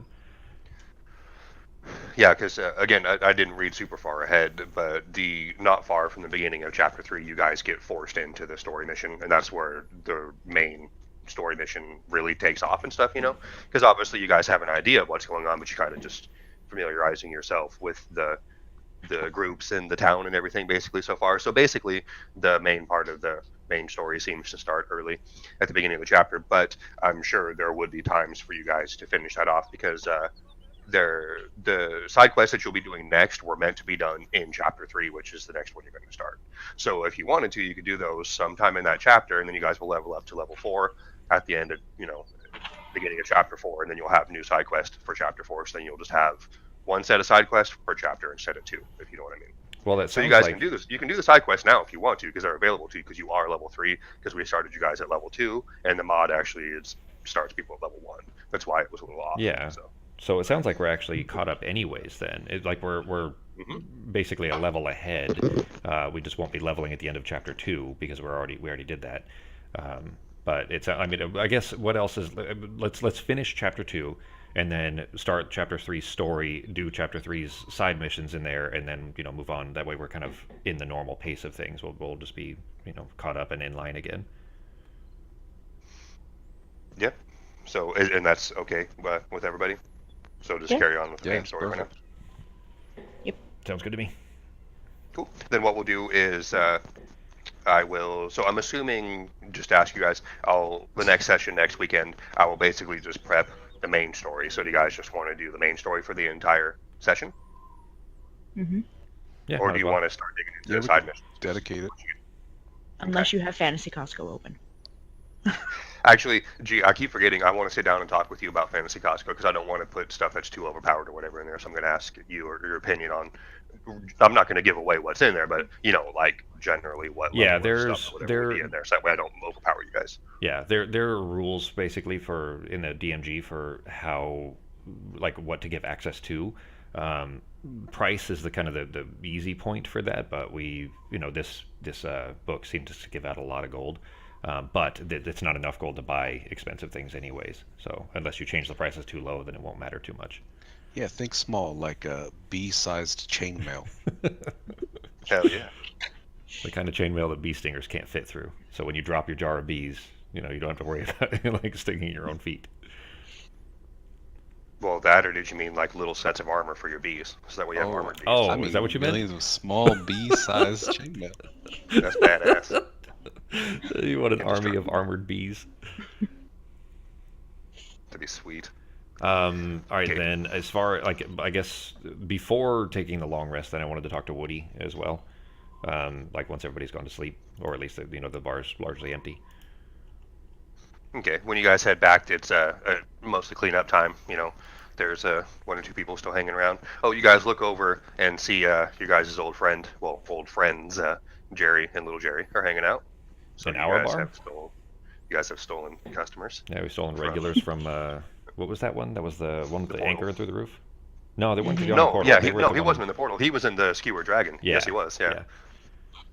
So you see Little Jerry and Little Jerry's up on the table. He sees you guys and just holds his tankard up and just nods when you guys walk in. I'm gonna point at Little Jerry when I'm walking in and tell him to you watch your beak, Little Jerry.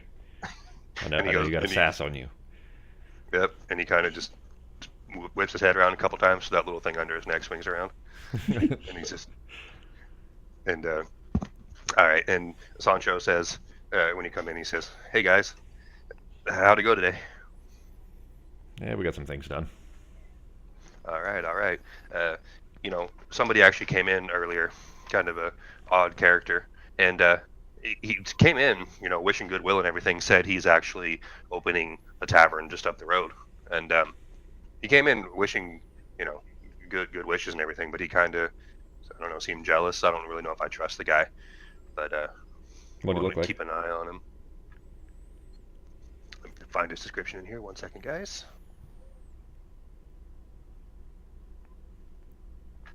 There it is. A guy, just a kind of average looking guy, a human, about as tall as me or so, blonde hair. Taco's never met you before. Ben's a little bit shorter than I am. You're what, 5'10", 5'11"? Well, yeah, I'm like 5'10". Oh shit, you're talking Sancho's about talking. Sancho. Okay. Yeah. I'm Sancho's dumb. saying I thought you were he's saying about- that the guy's a little bit shorter than you, Ben. I'm like, well, Sancho's never met you before. He doesn't know how tall you are. No, Sancho's saying he's kind of an average-looking guy. Looks like I call him a pretty salty guy. Looks like he's probably used to the seas. I'm guessing he's lived in Waterdeep for a long time. Don't really know, but guy came in, said his name was Emic, and he's actually opening up another tavern. Again, he came in saying, "Oh, nice to meet you guys," and neighbors, and saying all that shit. But I don't know. He was looking around too, kind of like trying to scope the place out, I guess you can say. I don't know. I don't really know if I trust this. Guy. So just want to let you guys know. Otherwise, it's just the usuals coming in. Oh, and new friends. Well, they say they're your friends, Jerry and Little Jerry, the random chicken over there on that table. They say they know you. So Emick, E-M-M-I-C-K, something like that? EMMEK. E-K, okay. Emic. And, I mean, he's opening a competing bar then? I mean, he sounded jealous, so was he just coming in to maybe, I'm asking Sancho, was he just coming in maybe to scope the place to see, the kind of thing he would need to set up? What was your impression of it? He said that he's actually just about to open. He said he was joking around, but he kind of seemed like he was actually a little bit butthurt when he said that we opened up before he did, because he was hoping to try to be, one of the first ones in this side of town, because there's not a whole lot of taverns over on our little vicinity of town. So he wanted to try to be the first one in the neighborhood, but we beat him to it. So he said he's just going to be up the street, not too far. Does he have any tattoos or any identifying marks? Scars, tattoos, etc.?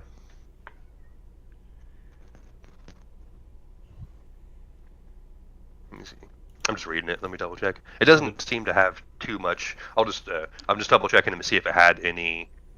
Doesn't look like it really has any too much details on it. So I will make it up if I need to.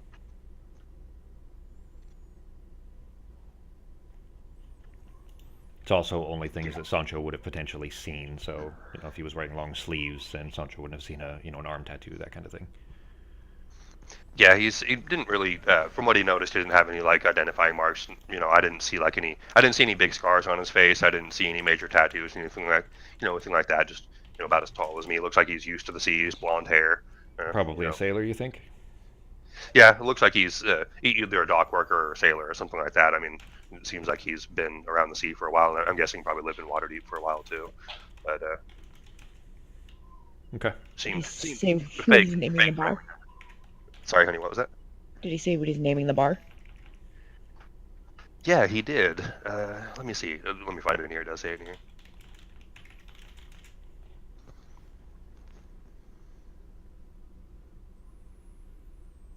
Yeah, that's what it was. I actually kind of snarked a little bit under my breath and tried not to laugh, but he calls it Froon's Brews. So he said his last name is Froon, Emic Froon, and so he calls it Froon's Brews, and I just thought that was a really stupid fucking name. So I didn't say that out loud, but I kind of laughed a little bit, and I think that pissed him off too. So, I mean, Ghost Bar is a way cooler name.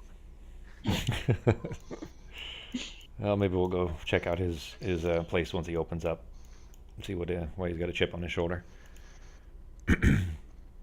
Yeah, he said he definitely wanted to meet you guys. He was actually kind of disappointed that you guys weren't here. So, and and another thing too, I saw he had there was a couple of halflings that came in with him, and they just sat down at the table and ordered a drink. But they seemed, I don't know, they seemed like kind of odd characters to me. Like I couldn't really put my hand on it, but they don't seem like they're your regular tavern folk. So They didn't keep speak. an eye out. They just sat down and drank. Little apples. Yeah, they just sat down and had a drink, and they were looking around too, but they kind of had that same, salty looking demeanor, and looked like they were kind of not casing the joint, but kind of scoping the place out, trying to see what we had going on here and everything. But they were kind of odd, and I noticed a couple of the other patrons were looking at them strange too. I think they got a strange vibe from these ones as well. Well, we'll keep an eye out. I mean, that doesn't mean anything to you guys, right? You've never heard of this guy? Doesn't sound familiar to you? Nope. Oh, yeah. Yeah, just let us know if he comes back. Yeah, I'm sure he will. He'll probably be back pretty soon because he said he wanted to meet you guys. But just wanted to let you guys know about that. Otherwise, it was a pretty standard day. Nothing too crazy going on. Woody was here a little while ago. I'm not sure where he snuck off to, but I know he was here too. He told me he got a weird feeling from those halflings too. So. Well, I'm gonna wait until. I mean, if there's anything else we need to do this evening, that's fine. Otherwise, I'm just gonna wait until everybody's gone. We'll close up shop and Sancho's gone and everything, and I'll talk to Woody. Okay. Give me 1 second, guys. AFK. I'll be right back.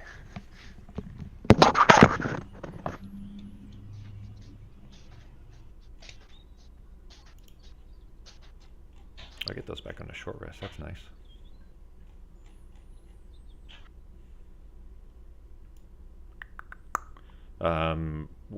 Since we were a level ahead, we'll actually be, as soon as we start chapter 3, we'll actually be where we are supposed to be. Then we won't be leveling until the end of chapter 4, guys. So, beginning of chapter 4, end of chapter 3, beginning of chapter 4. So we have basically, we're just we'll be starting chapter 3 probably next week, and then at the end of that is when we'll be leveling up again. I don't know how long that chapter is. The chapter 2 was pretty much just like side quests and open missions. It sounds like it might be what this is. Ben is still kind of feeling it out, of course, for pacing and that kind of stuff. But it seems like that chapter 2 is mostly the setting up the bar, side missions, open world type stuff. Is there anything else that you guys want to do, in town before we actually start the next chapter? I just got to pick up some more crossbow bolts. Yeah, I gotta find some more arrows since mine lit up with the scarecrows. Oh, I didn't think about that. Yeah, you guys probably couldn't recover those since you burned them and everything.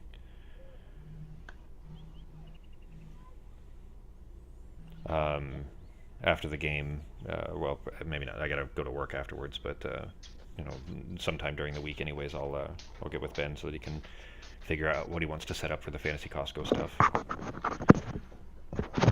Money-wise, I'm not sure how much we'll be able to afford just yet, but I sent most of mine away, actually, anyways. I've got 200, it looks like. 199. You back, G? Okay. And, I was looking at it. I think you found it, too, because I think you put a link to it in Discord. But I was looking in later on in this chapter, like, there was an explanation of how it's supposed to be set up. If you guys make money or lose money, exactly how much money it was supposed to cost to get it all fixed up and everything like that. So I would just actually jump the gun on accident. That's right. But yeah, you mean the it link that I doesn't sent really you matter. last week or whatever? Or 2 weeks ago? Yeah. Last week?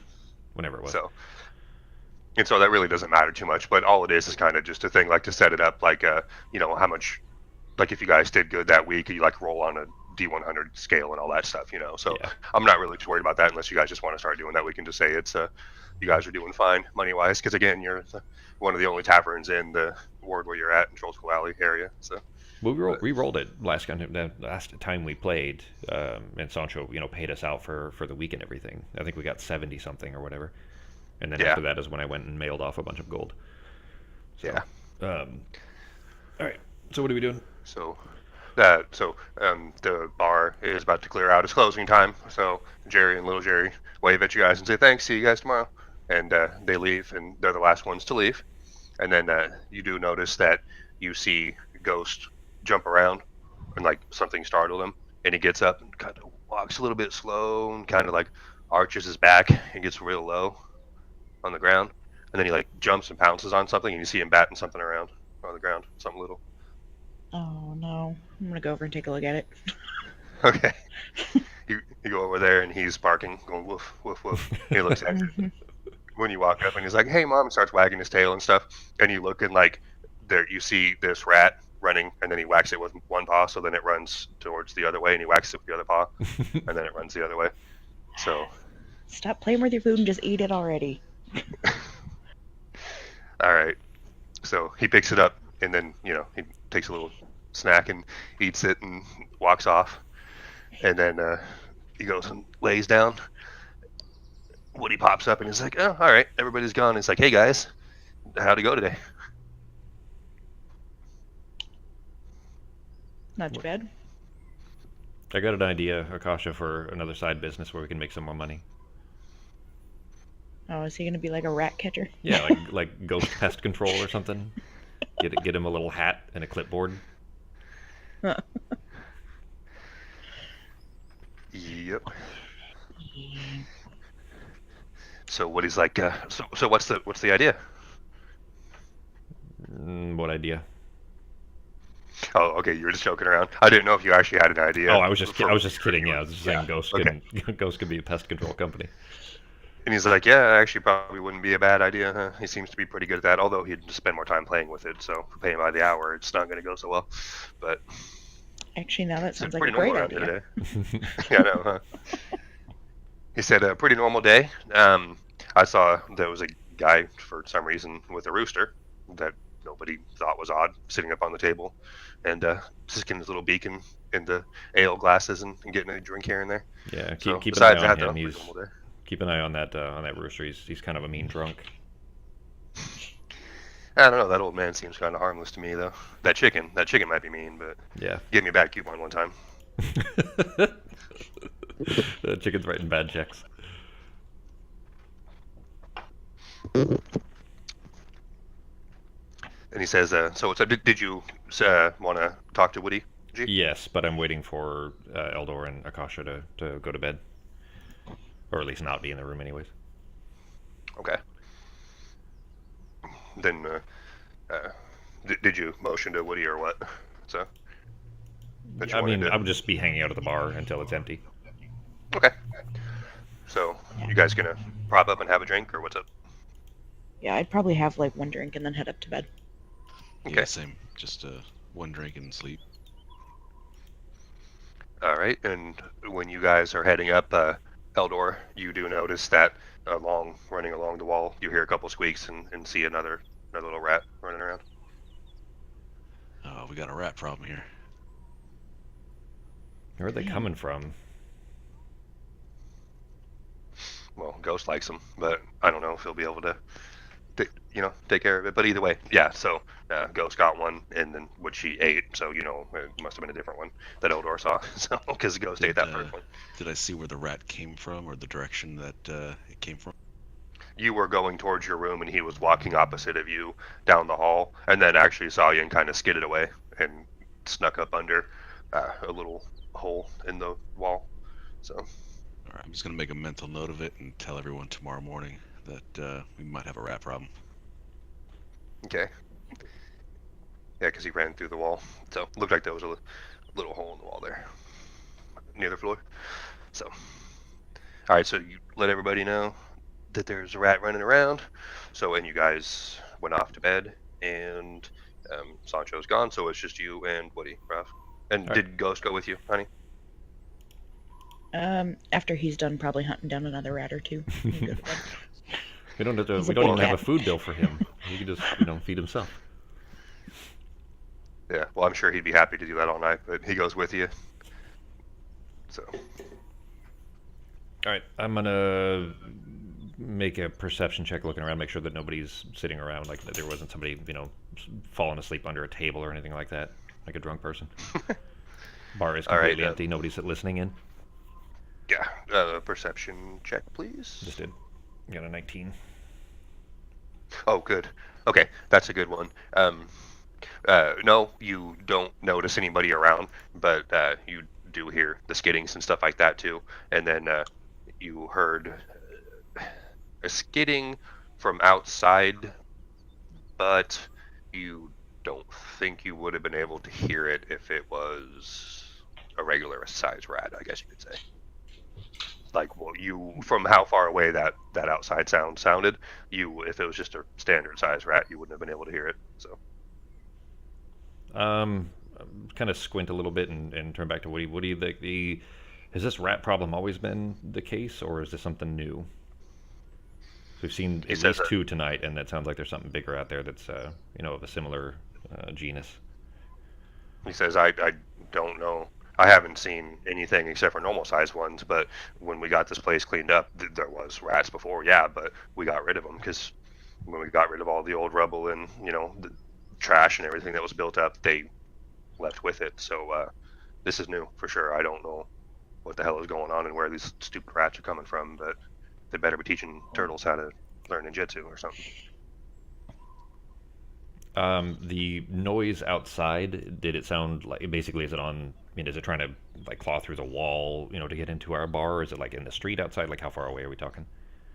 No, you just heard it was near the wall by the street, and you heard it didn't sound like it was trying, like it wasn't scratching or clawing or biting or anything. It didn't sound like, you just heard it kind of moving around a bit. So. Are there street lights outside? Yeah. There's still, the lights are probably pretty dim in the bar if everybody's gone. I want to, being aware of where the windows are, I want to very carefully walk to a window where it wouldn't be visible from the outside. Meaning that I don't, if someone was, able to see through the windows, I don't want them to see, because there's 3, I think, on the west wall on that map.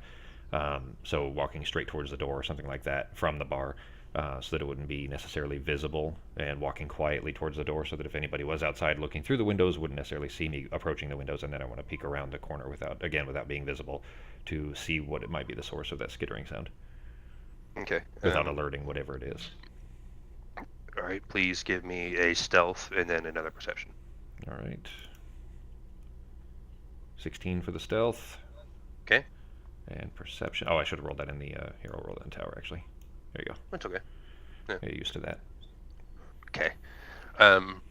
Yeah, you definitely felt like you were being quiet enough moving around. You looked around, and so you're assuming that if there was anything there, that didn't see you, but you don't see anything out of the ordinary, and you no longer hear what you would assume was it was a bigger skittering sound. You no longer hear that outside. It doesn't sound like anything abnormal coming from outside, just a few footsteps from a couple of late night people probably heading home. A couple of shopkeepers maybe heading home or something like that, but you do not hear that one anymore. You just hear the few little ones from inside the tavern. Okay. So. Okay. Well, and you no longer hear anything on the outside, so you would assume you're alone now, except for your rat friends. So. Well, that curiosity assuaged, then I'll just go sit back at the bar with Woody. I want to. So I specifically told you a couple weeks ago, 2 sessions ago, I think, that I was spending a lot of time talking to Woody, with the intent of kind of building trust. Right? Do you remember that? Hmm. So specifically, what I was aiming for is to get a feel of whether or not I could trust him with some information. So I want to make an insight check on that, and then if you would tell me, I'm rolling the tower here. Tell me whether or not I feel like I could trust him.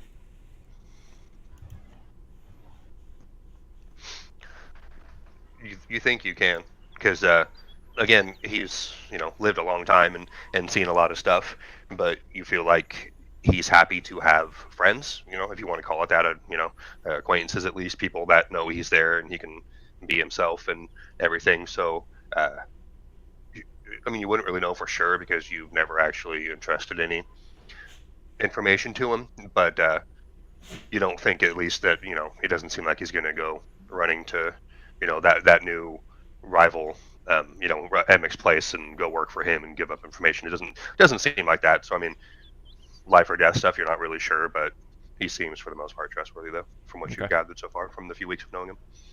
All right, then I'm just going to ask him then. All right, Woody, you've been here a good long time, of course, and especially now that we have people coming through. I'm looking for 3 people, and I was hoping, one, if you've already seen them, you could send me in their direction, and if not, if you would at least keep an eye out for them. But it's very important that this stay quiet. Is that something you can handle? Sure, but what does quiet mean? Means if you did see them, that you don't give any information that they might be uh, sought after. I don't want them knowing that I'm looking for them, and I don't want anyone else knowing that I'm looking for them. Yeah, well, I have no problem not talking to most people because most people don't even know I exist. But from the way you're making it sound, I'm assuming you don't want your traveling companions to, or your, well, you're not really traveling, but your fellow business owners to know. Am I gathering that? At least not yet. I mean, I don't know that that would be a problem, but better, this is the kind of thing that I generally keep pretty quiet anyways, and at least for now, until I know that at least one of them is here in the city. The others might be as well, and it's not outside the realm of possibility they could come into the bar here. And I don't want anybody accidentally giving away, not necessarily even intentionally, but accidentally giving away that I'm looking for these 3. Because if they show up here and Eldor or Akasha accidentally, leer a little bit too long and that they recognize them or something of that sort, then that could give it away. They could be spooked and they could run. And since you remain largely invisible but still have eyes, you're a pretty ideal candidate to keep an eye out for me, if you wouldn't mind. Yeah, I can do that. I mean, as long as it's not going to hurt them, and I don't think you would want to hurt your friend. So yeah, that's fine. No, And this isn't, you know me, this isn't it's anything to easy. hurt them. Yeah. Okay, he's good because I like them. They seem like good people. So I mean, as long as they're not going to be hurt, then I mean, we all have our own personal stuff. We've all, have pasts and history and everything. So who am I supposed to be keeping an eye out for? Can you There's tell me? Obviously. Yeah, there's a half-elf woman, and I know she's in Waterdeep. She goes by Savona. She will be covered in burns. The entire left half of her body is covered in burns. She's blonde, has green eyes, very distinct. It'll be very easy to pick her out. She carries herself in a certain way that she's easy to recognize. But because of those burns, the last time I saw her, she was still covered in bandages, so she might have a limp. Her left arm may not work very well after the burns. I don't know, but I know that she's here, and her potential companions are both human. One's Kalashite, and one is Kozakurin, which is both Kalish. So out of game, Kalimshan and Kozakura are the Arabic and Japanese style cultures in Forgotten Realms. But in game, the Kalashite, his name is Kalib, and the Kozakurin is Tatsu, both humans, men, and she could be traveling with either of them. I know she's here. I don't know that they are, but at least, if I find one, it'll help me find the others. So that's who I'm looking for. All right. I know you said the woman would be easy to spot. She'll either be half covered up or have visible scars.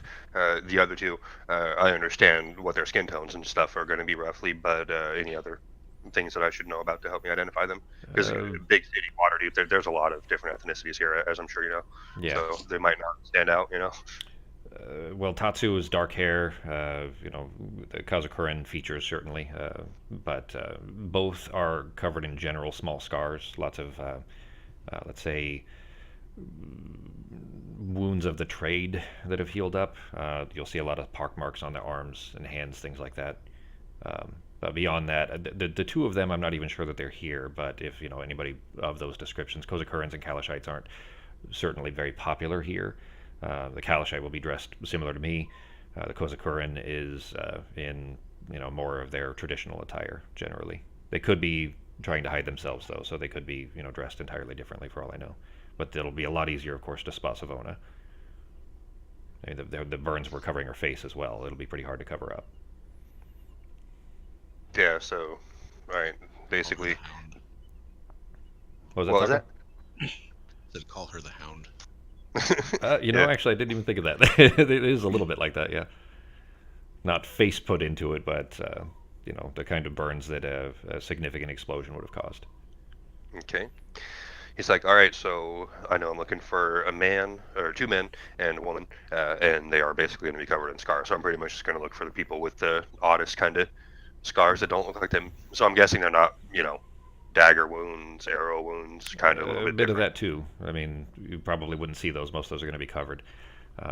Nobody's missing a finger. No, specific tattoos, anything of that sort. Tatsu and Khalib are going to be harder to spot certainly, but Savona will be easier to find, and I know she's here, so she'd be the easiest to locate, and hopefully she can lead me to the others. Okay, and you say they're going to be trying to blend in and everything too. So do we just treat them like regular customers, or should we be aware when they come in? Are they going to No. be dangerous? Are they looking for trouble? Or is that why you're looking for them? Or I guess I can't ask why you're looking for them, but are they going to be dangerous? I should know. No. I mean, should I It's be unlikely aware? to be Okay. unlikely to be of a threat in any way. Certainly not to anyone other than me, maybe. But they have been trying to hide for a long time, so it wouldn't surprise me if they were trying to mask themselves in some way. But if you did see them, don't react in any way. Just let me know. And get as if don't ask questions. Don't even attempt to talk to. Just let me know when they came in, and what direction they left. That kind of thing. Okay. And so just see if I see him in the bar, or do you want me to travel around the neighborhood quietly and see if I, because I can't. I don't want to go too far, of course. No, I you gotta- don't got need to work do leave. here, Just but- have an Okay. ear out if anybody in the bar mentions that they saw a woman that's covered in burn scars. Half elven, blonde with green eyes. She stands out. She's pretty easy to spot, unless she's masking that some way. Via arcane means would be Okay. harder, of course. But if you hear word or anything of that sort, then just let me know. Okay, and I'll keep an eye out too. But I'm guessing not. But just to double check, do you want me to let Sancho know that we're looking for friends? No, Or no? no one else. Okay. All right. Then it will just be me. Hopefully, I'll see it. Because I'm usually hanging around, but sometimes I'm doing stuff in the back. Fixing, straightening stuff up in the cellar or whatever. But I will keep an eye out for those people for sure. So. Sounds good. I'll tap a gold coin on the counter. So I know you don't really need these, but in case you find some ghost fashion that you like, I'll leave this for you, and I'll head up to my room. All right, cool. So, anything else you guys wanted to do tonight? Because if not, we'll probably just call it. Because I think Taco's got to get going. Yeah. No, that's fine. I have a DM question though. Have we noticed the rats before tonight? No. Woody was saying it was either Woody or Sancho. I can't remember. You were asking Woody about the rats just a minute ago, Reggie. Yeah. That wasn't Sancho's. Well, yeah. No, it was Woody. Woody had said that they do seem new because you guys had rat problems before the building was fixed, but upon fixing the building up and getting rid of all the piles of junk and shit like that, the rats left. So this is out of the ordinary for sure. So And I was just wondering like us. how new. Because we've been here for a few weeks, so have we noticed a rat here and there before, or just starting tonight? No, I mean not much. So it seems like basically today they've started to increase randomly today. So besides that, maybe just one little one that you might see like outside when you go to take the trash out or something, but not any kind of regular basis until today. What do you notice Wonderful. today? Being Saboteur sabotaged. visitor. Oh, I didn't even think about that. Yeah. Maybe we should set some traps tonight, huh? And then drop them off somewhere else.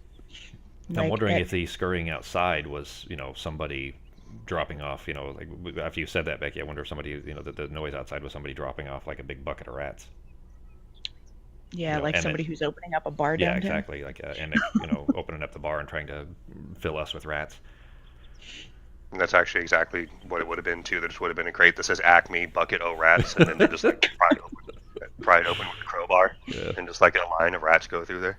So We could somehow turn this to our advantage. Get some hard liquor, put the rats in the bottle, make some rat liquor. It'll be a gourmet rat wine type of thing, and turn a profit. I like it. Yeah. You guys can change the name to Rat Bar. People coming from far and wide to drink our rat liquor. That's badass. Awesome, Okay, guys. Then if we're good for, well, okay. So, G, I'm still going to try to play next week.